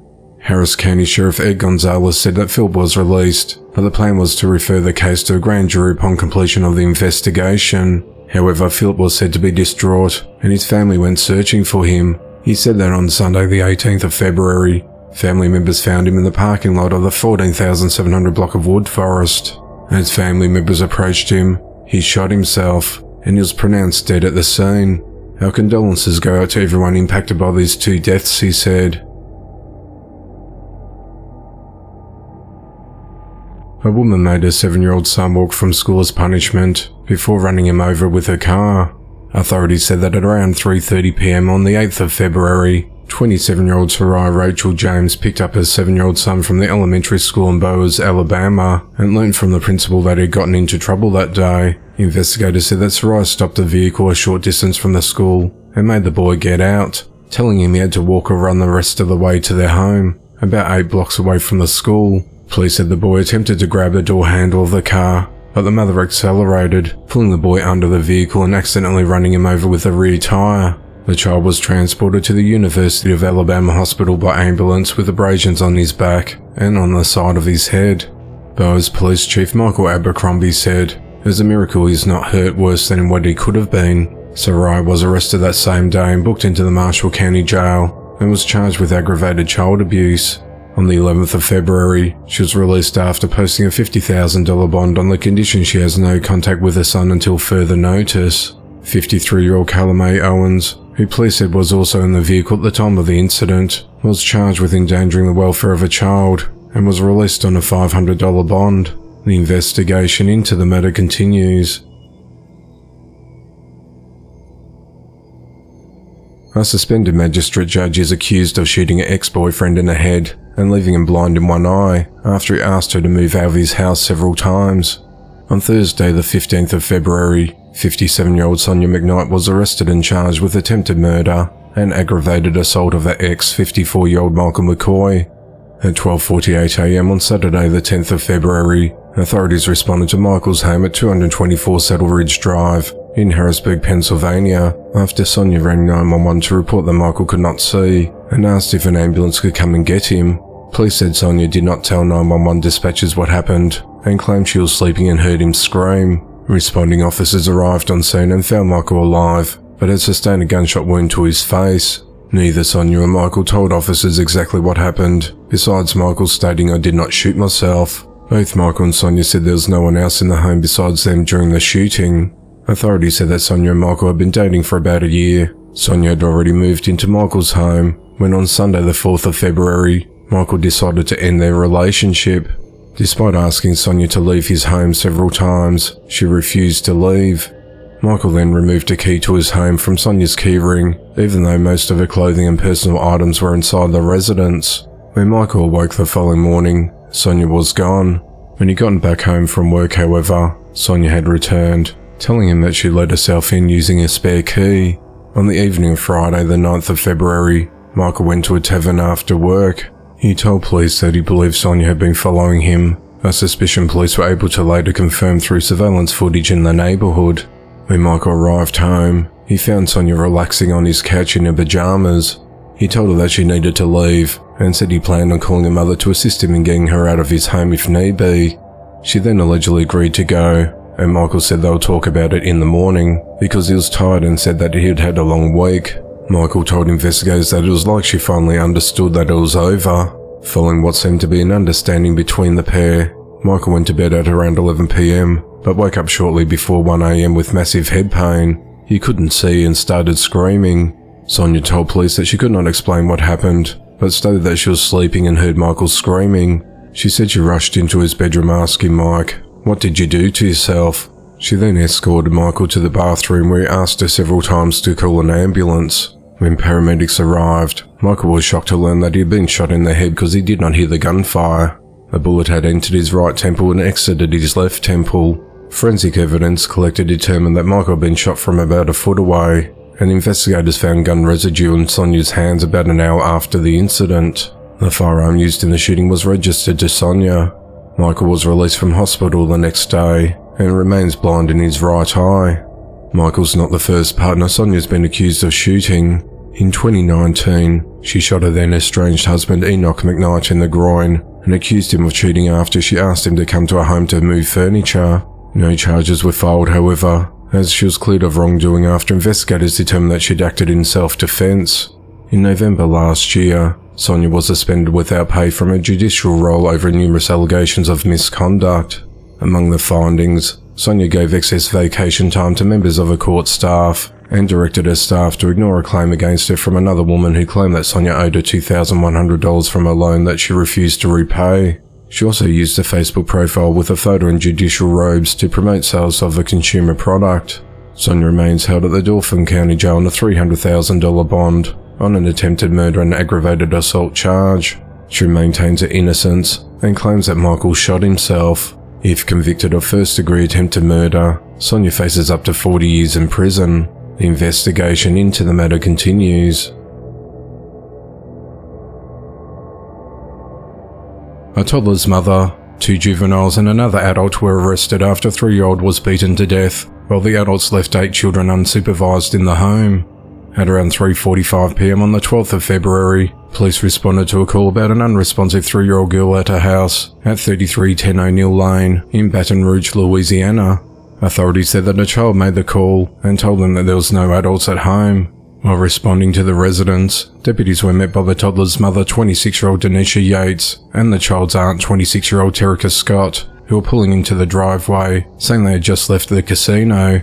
Authorities said that 8 children, ranging from age from 11 months to 12 years, had been left unattended at the home for several hours. The girl was taken to a hospital in a critical condition with a brain bleed, as well as bruises and abrasions to the face and body, consistent with blunt force trauma. She died from her injuries on the 14th of February. The victim was identified as 3-year-old Blessing Buckles. Investigators later determined that Tariq's 10-year-old son and a 12-year-old nephew who were at the home beat Blessing to death. They were both arrested on the 16th of February and booked into the East Baton Rouge Juvenile Detention Center for battery and second-degree murder. Denisha and her children had been staying with Tariqa for about 2 weeks, and the 2 women would often leave them unattended. Tariqa said that she was aware her nephew was violent toward other children. Denisha previously saw bruises on at least one of her daughters after they were left home alone with the boy, but she ignored her children's pleas for help. Tariqa was arrested on the 16th of February, and Denisha was arrested the following day, and they're both charged with principal to battery and principal to second-degree murder. They both remain held at the East Baton Rouge Parish Prison on bonds totaling over $40,000. A 28-year-old man is accused of running over his ex-girlfriend as she held on to their 1-year-old child. Police said that around 9:30 p.m. on Saturday the 17th of February, James Triplett was driving a Toyota Camry in the parking lot of Bluegrass Extended Stay in Lexington, Kentucky, when he ran over the victim's left leg while she was holding the child in her arms. James then drove towards the victim's mother, also striking her and hurting her leg. When police arrived, James had already fled the scene.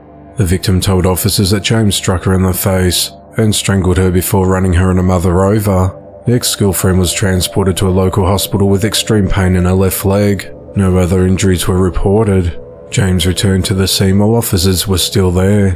Police noted that his breath reeked of alcohol, and there was an open liquor bottle in the front passenger seat of his car, and he admitted to taking 2 shots. Authorities said the incident was captured on surveillance video. James is charged with assault, wanton endangerment, resisting arrest, strangulation, operating a motor vehicle under the influence of alcohol, leaving the scene of an accident, failure to render aid, and possession of an open alcoholic beverage container in a motor vehicle. James remains held at the Fayette County Jail on a $50,000 bond. The investigation into the matter continues. A high school football coach is behind bars for killing his girlfriend.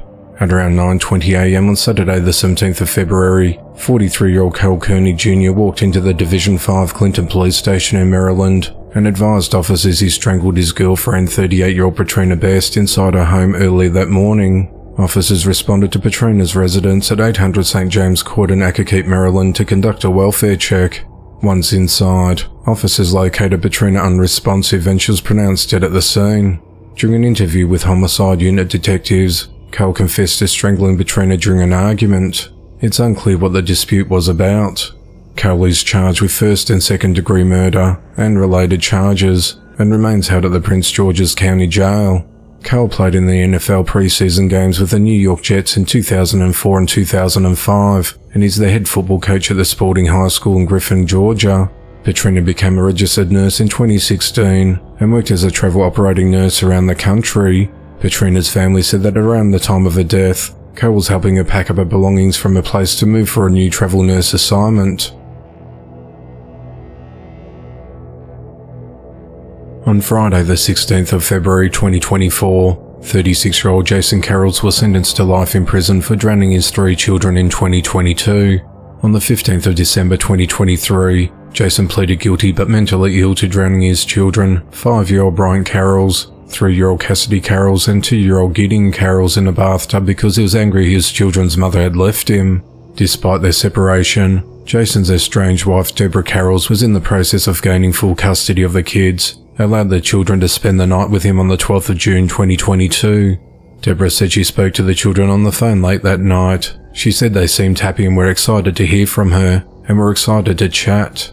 They were not doing anything special. They just seemed excited I was going to pick them up the following day, she said.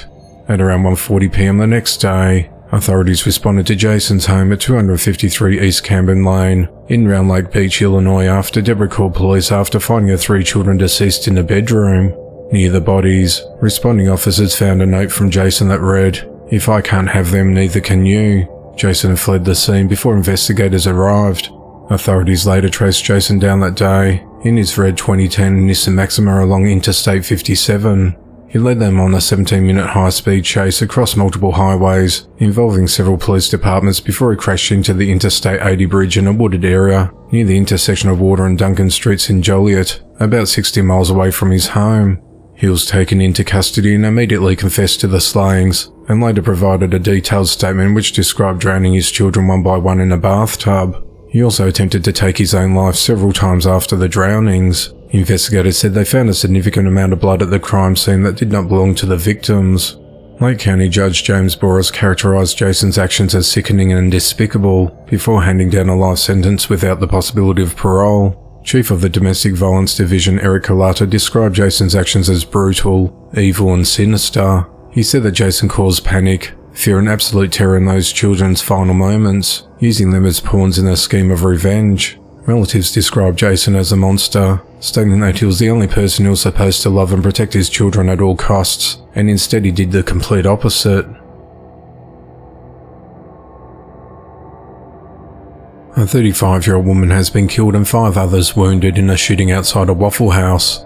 At around 12:30 a.m. on Monday the 19th of February, authorities responded to the parking lot of the restaurant located at 2621 South Lyndhurst Drive in Indianapolis, Indiana reports of shots fired. When officers arrived, they found 5 people with gunshot wounds. One of the victims, a woman identified as 35-year-old Crystal Canterbury, was in a critical condition and was transported to a hospital where she died. 3 men and another woman were also transported to hospital in a stable condition. One man who was critically injured during the shooting either drove himself to the hospital or had someone else drive him there. This brought the total number of people shot at the Waffle House to 6. Multiple witnesses told investigators that an altercation between two groups of people took place inside and outside the restaurant that escalated to gunfire. Investigators recovered 2 guns, one at the scene and another in the vehicle at a hospital. Police have not determined if anyone injured in the shooting were responsible for firing shots. No arrests have been announced to date, as the investigation into the matter continues. A 17-year-old boy is behind bars on attempted murder charges after deliberately throwing a 6-year-old girl into a fire. At around 4:30 p.m. on Sunday the 18th of February, authorities responded to a property at 7681 Claremont Drive in Foley, Alabama to investigate a domestic incident. A third party called in to say that a young child had been burnt by a fire at their location. Deputies quickly arrived at the scene and located a 6-year-old girl and a mother across the street at a neighbour's house. Both were suffering from significant burns and were airlifted to hospital by helicopter where they are currently in a stable condition. Investigators said that a 17-year-old male family member who also lived at the address intentionally tossed the 6-year-old girl into the fire, causing her injuries. Lieutenant Andrew Ashton of the Baldwin County Sheriff's Office said our understanding was that there was a possible domestic violence dispute that occurred inside the house and then trickled out to the front yard, where the 17-year-old suspect took the juvenile and threw her into the fire. Investigators said the suspect held the girl in what was described as a rubbish fire until the mother was able to pull her out. Her mother sustained burns while rescuing her daughter from the flames, he said. Neighbour Jason Davis, who witnessed the incident, rushed across the street to help. A little girl saw me and she came running, Jason said. She jumped into my arms and told me he's going to kill me, and I told her she was safe.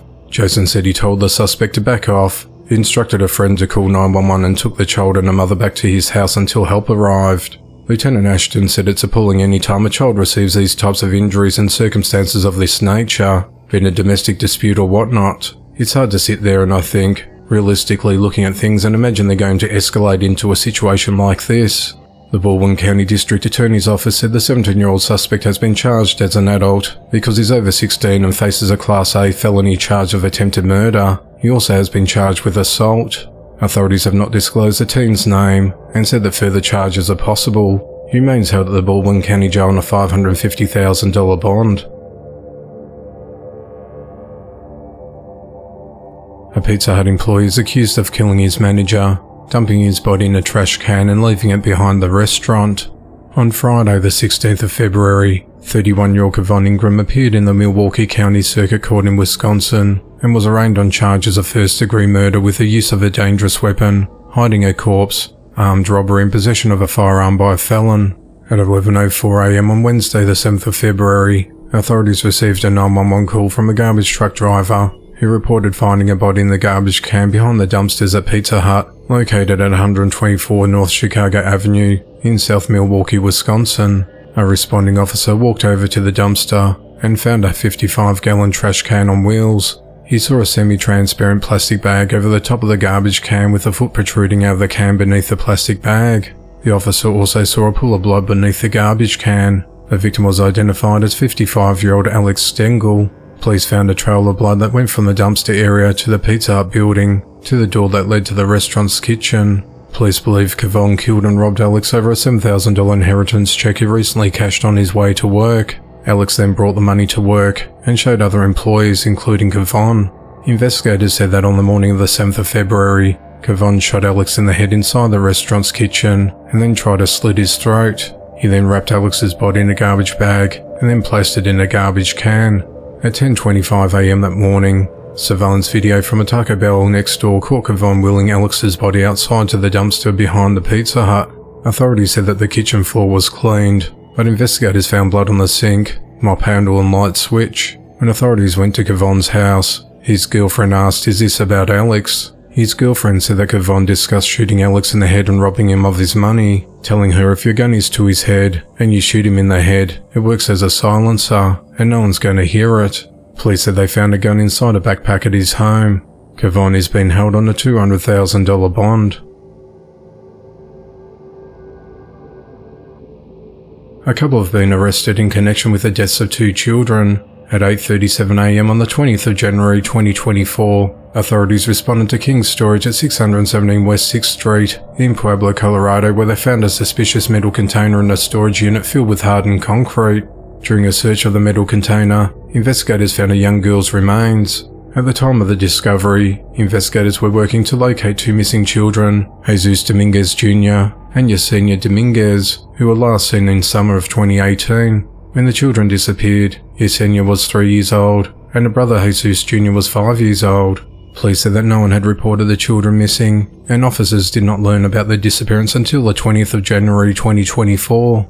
On the 31st of January, police interviewed the children's father, 35-year-old Jesus Dominguez Sr., and his girlfriend, 36-year-old Karina Manjares, in connection with the case.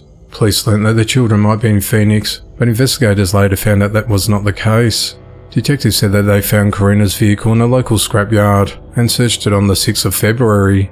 Inside, police discovered a suitcase in the trunk that contained the remains of a young boy. On Thursday, the 15th of February, investigators received DNA confirmation that the remains in the metal container belonged to Yesenia and that the remains in the suitcase were those of Jesus Jr. At around 3:40 p.m. that day, officers obtained arrest warrants for Karina and Jesus Sr. on charges of first-degree murder and abuse of a corpse. Jesus Sr. was also charged with theft of government benefits. Karina was arrested later that day, and Jesus Sr. was located the next day and was taken into custody. They both remain held at the Pueblo County Jail on a $2 million bond. A 38-year-old physician is behind bars for secretly recording a juvenile in a changing room within his office.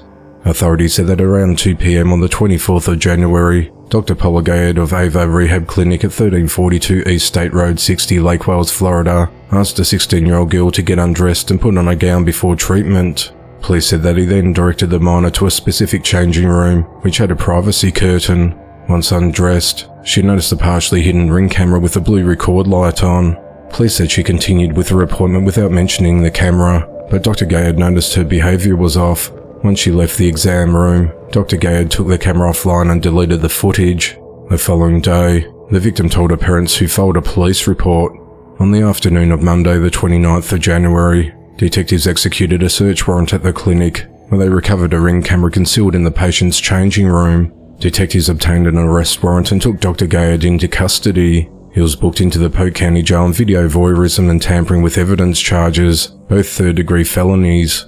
On Tuesday, the 30th of January, Dr. Gayed appeared in court where his bond was set at $25,000, and he was ordered to have no contact with the victim. Authorities said that additional charges are anticipated as the investigation into the matter continues.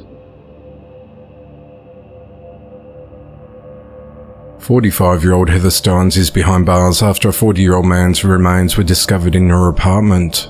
At 7:10 p.m. on Monday, the 22nd of January, authorities responded to Heather's fourth-floor apartment at 2069 Nostrand Avenue in Brooklyn, New York, after receiving a tip from someone who saw what appeared to be a human head in a black bag in the refrigerator of her home. When officers arrived at the residence, they went inside and found a fridge with tape on it. One of the officers asked about its contents, but Heather began arguing with police and pleaded for them not to open it. She was ultimately removed from the apartment. Police opened the fridge and found multiple black bags in the fridge full of body parts. Heather said her husband, Nicholas McGee, fatally attacked a man in September during a fight over drugs, and his remains had been stored in the fridge for several months. Heather claimed that she did not witness the murder. Heather, who has outstanding petty larceny warrants, was taken into custody and sent to Brooklyn Hospital for psychiatric evaluation. At around 3 p.m. on Wednesday, the 24th of January, Heather was charged with concealment of a corpse and booked into jail. On Thursday, the 25th of January, Heather appeared in the Brooklyn Criminal Court and pleaded not guilty to the charge and remains held on a $50,000 bond. Nicholas is currently incarcerated in Chesapeake, Virginia, on unrelated charges of identity theft. The medical examiner identified the victim from a photo, his distinctive gang tattoos, DNA and fingerprints as 40-year-old Korshin Gelzer. His cause of death has not been officially determined. Korshin has a criminal history and is a registered sex offender. He's been arrested at least 5 times, including serving 2 years in prison after being convicted of the abuse of a 12-year-old boy in 2005. No additional charges have been filed against Nicholas or Heather at this time in relation to Korshin's death, as the investigation into the matter continues.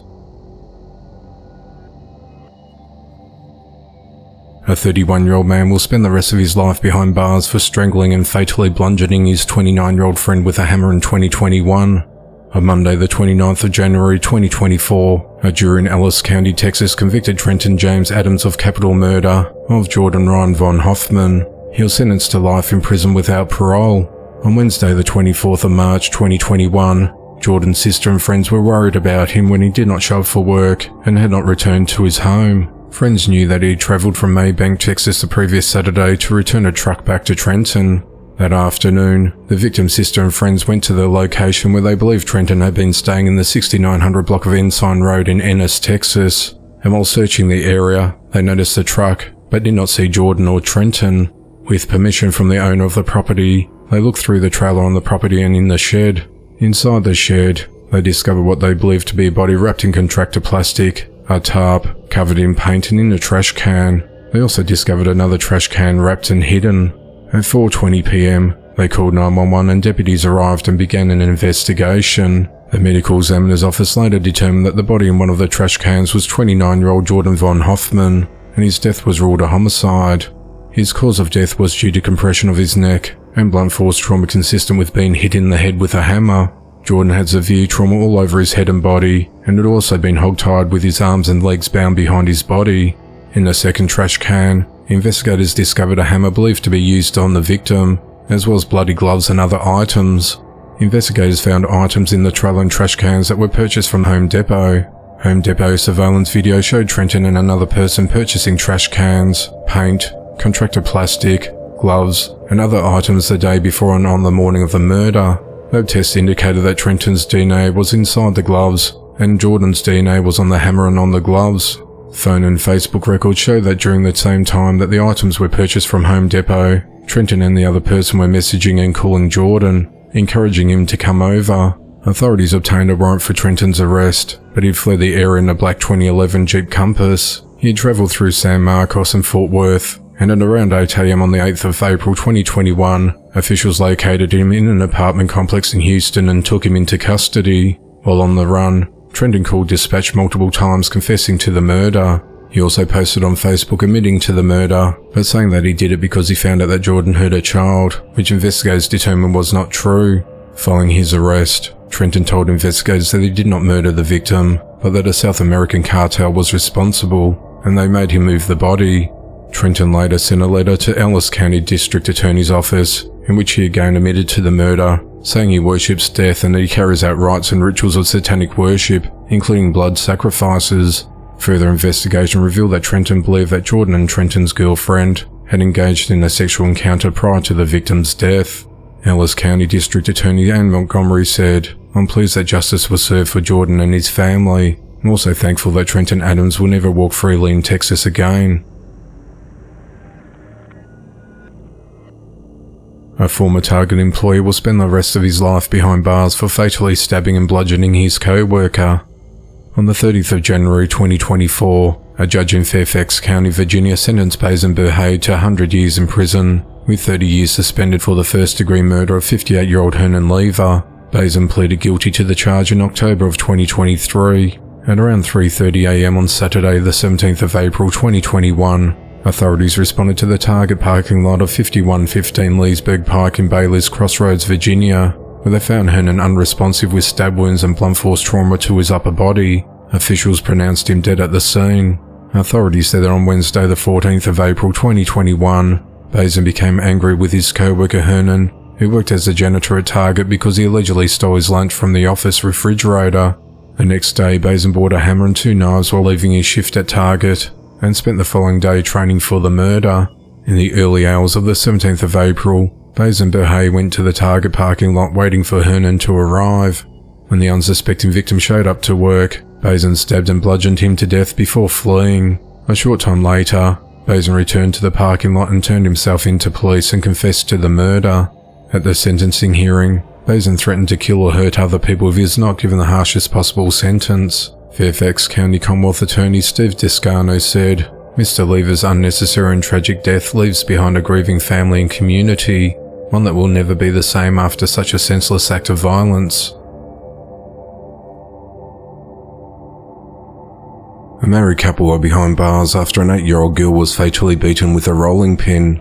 At around 2:16 p.m. on Tuesday the 30th of January, authorities responded to a medical call at a home at 3667 Vine Springs Trace Southeast in Bethlehem, Georgia, and found 8-year-old Sarah Barris deceased at the scene. Police said the girl had been home alone with her stepmother, 34-year-old Natiela Barros, and suffered some kind of medical emergency. Natiela contacted the girl's father, 37-year-old Claudia Mendez Barros, who came home and found Sarah unresponsive, called 911 and attempted CPR on the girl.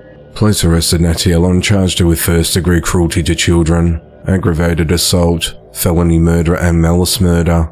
The next day, Wednesday the 31st of January, Claudia was arrested on charges of second-degree cruelty to a child and second-degree murder. They'd both been held at the Gwinnett County Jail without bond. Authorities said that Natiela was angry and hit Sarah with a wooden rolling pin 10 to 20 times, refusing to get her medical care afterwards, and the incident resulted in her death. Sarah sustained injuries to various parts of her body, including the top part of her neck. Investigators said that Claudia was aware the child was abused and continued to leave her unsupervised with her abuser. When he was made aware that the child was having a medical emergency, he did not seek medical care. The child died as a result of this negligence. The investigation into the matter continues. A 42-year-old man faces child sex charges after he abused a 14-year-old girl. On Tuesday the 23rd of January, Daniel Pascoe of Michigan City, Indiana was arrested and booked into the LaPorte County Jail on 2 charges of child molestation.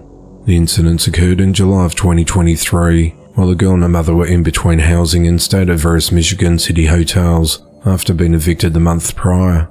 The extent of the abuse also included Daniel requesting multiple pictures and videos of child sexual abusive material involving the girl. During a court hearing on Tuesday the 30th of January, Daniel pleaded not guilty to the charges.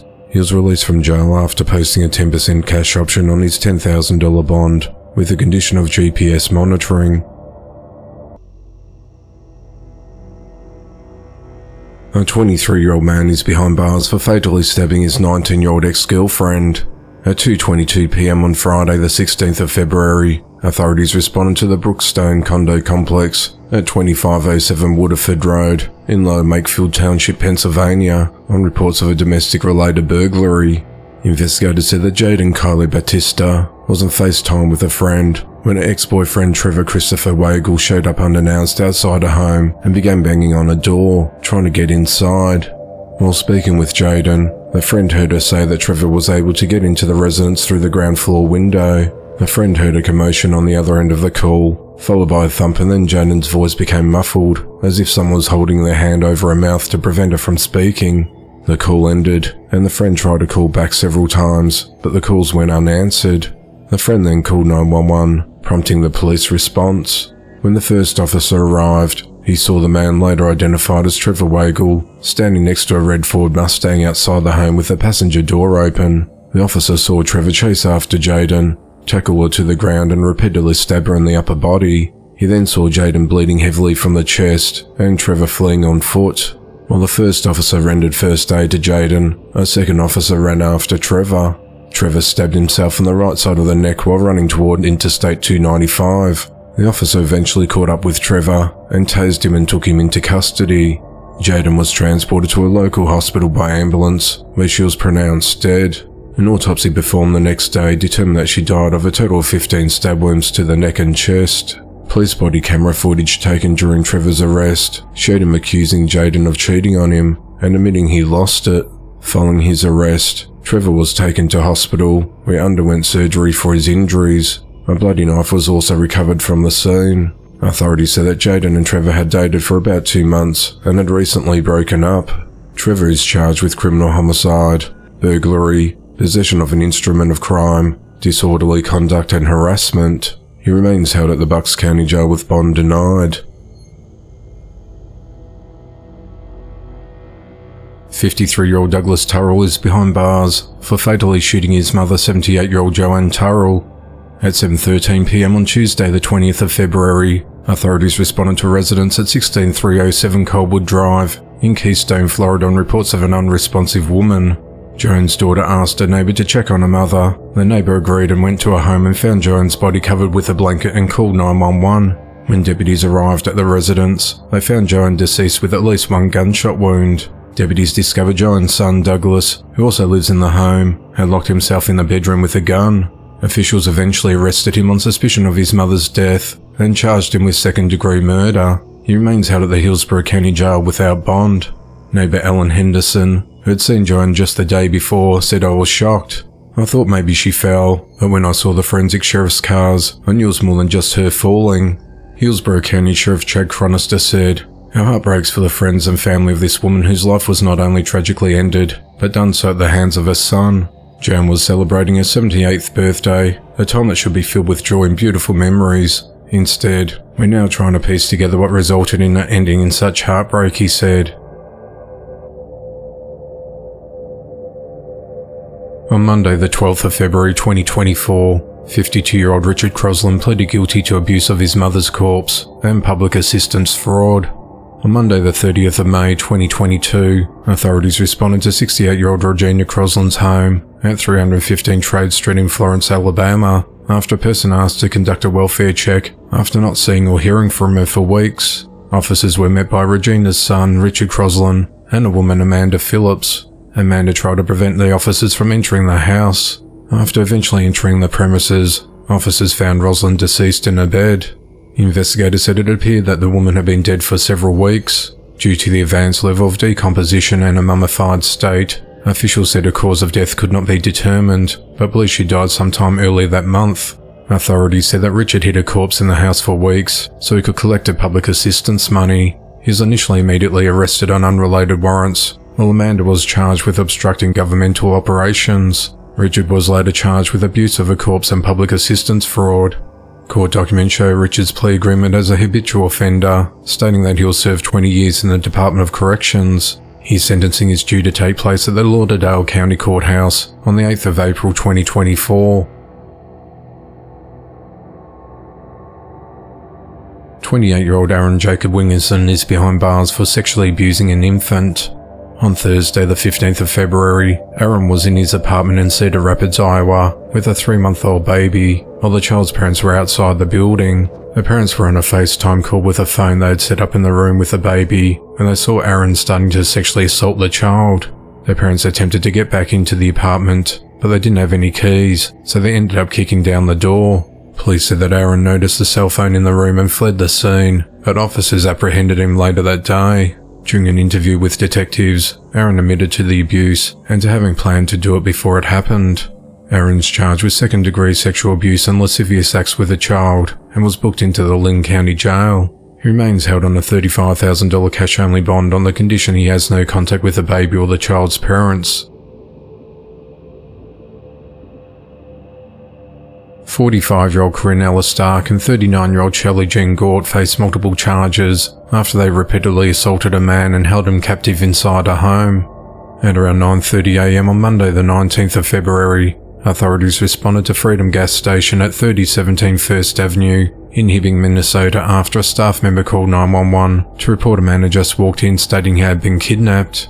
When officers arrived at the scene, they found the victim at the front counter wearing tan pants and a black jacket with blood on his face and duct tape wrapped tightly around his wrists. The victim told authorities that he'd been duct taped across his mouth and hands by Corinne and Shelley at Corinne's residence, located a few blocks away at 212 West 37th Street. The victim immediately asked to go to the hospital, telling officers he was freezing. Officers said he appeared to be pale in colour and was visibly shaking. The victim said he escaped and came from a garage a block away, where he'd been hiding from Corinne and Shelley. While at the emergency room, officers saw the injuries to the victim's legs, along with red marks on his cheeks, and he said that Corinne and Shelley duct taped his mouth. Remnants of white adhesive from the duct tape were also seen in the victim's facial hair. Authorities did not reveal a motive or the relationship between the parties, but the victim reported that Shelley asked him to come over on the night of Friday the 16th of February. She then picked him up to take him to Corinne's residence. During the drive, Shelley told him that she was pregnant and that she had information about his father. After arriving at the home, Corinne asked the victim to take a look at her bathroom for an issue she needed fixing. When the victim entered the bathroom, he became suspicious when he saw black garbage bags all over the floor. He then pulled his phone out of his pocket, and the women took it away, telling him that he would not need it. They also demanded that he sit on the chair in the bathroom. They then tased him with a flashlight taser, to which he complied and sat on the chair. They then tied him up to the chair with duct tape, a rope and a chain. They also saran wrapped his upper body and arms, so he could not move his arms, which fully immobilized him. Authorities said that the victim was held captive for 3 days. During that time, the women struck the man with a flashlight taser on his face and legs. They also electrocuted him on different parts of his body. At one point, Shelley untied him slightly so he could walk. She then pulled a dark-coloured pistol out from her waist, aimed it at him, demanding that he walk from the bathroom to the bedroom. The victim said that Shelley told him if he didn't start moving, they would kill him. He added he felt like he had no choice but to obey, and was tied to a bed. The man told police the women taped a phone to the wall to record him. They also played heavy metal music at a high volume, with preacher chanting Holy Scripture. When they turned the lights and music off, the victim saw his opportunity to escape. He was able to get his hands free by untying the ropes and chains, and fled the house while still dark outside. The victim said he hid because the women drove around in the van looking for him. He hid until he felt it was safe to enter the gas station about half a mile away. At 12:14 p.m. that day, officers executed a search warrant at Corinne's home. They encountered Corinne outside, but she ran back indoors and refused to leave, even when told to do so at gunpoint. She continually disobeyed officers' orders and said she would not leave until family members picked up the children inside the home. She eventually surrendered 19 minutes later. Shelley remained in the house despite police telling her to exit the home. She eventually did and was arrested. While searching the home, officers found a cell phone in a bedroom with Velcro glued to the back, along with a speaker with the name Escort painted on it. An unloaded 9mm pistol was found in a dresser drawer, and a bag containing matching ammunition was found behind a mirror on an adjacent nightstand. A rechargeable taser strike light device was found inside a woman's jacket. A purse in the jacket also contained a card and a prescription bottle bearing Shelley's name, and a permit to carry a firearm was discovered at the scene. Corinne and Shelley were arrested and booked into the St. Louis County Jail on charges of kidnapping, assault, false imprisonment and threats of violence. On Wednesday the 21st of February, the pair were arraigned in court and were released several hours later on $50,000 bonds. If convicted on the charges, they each face up to 40 years in prison. Their next court appearance is set for Thursday the 29th of February. The investigation into the matter continues.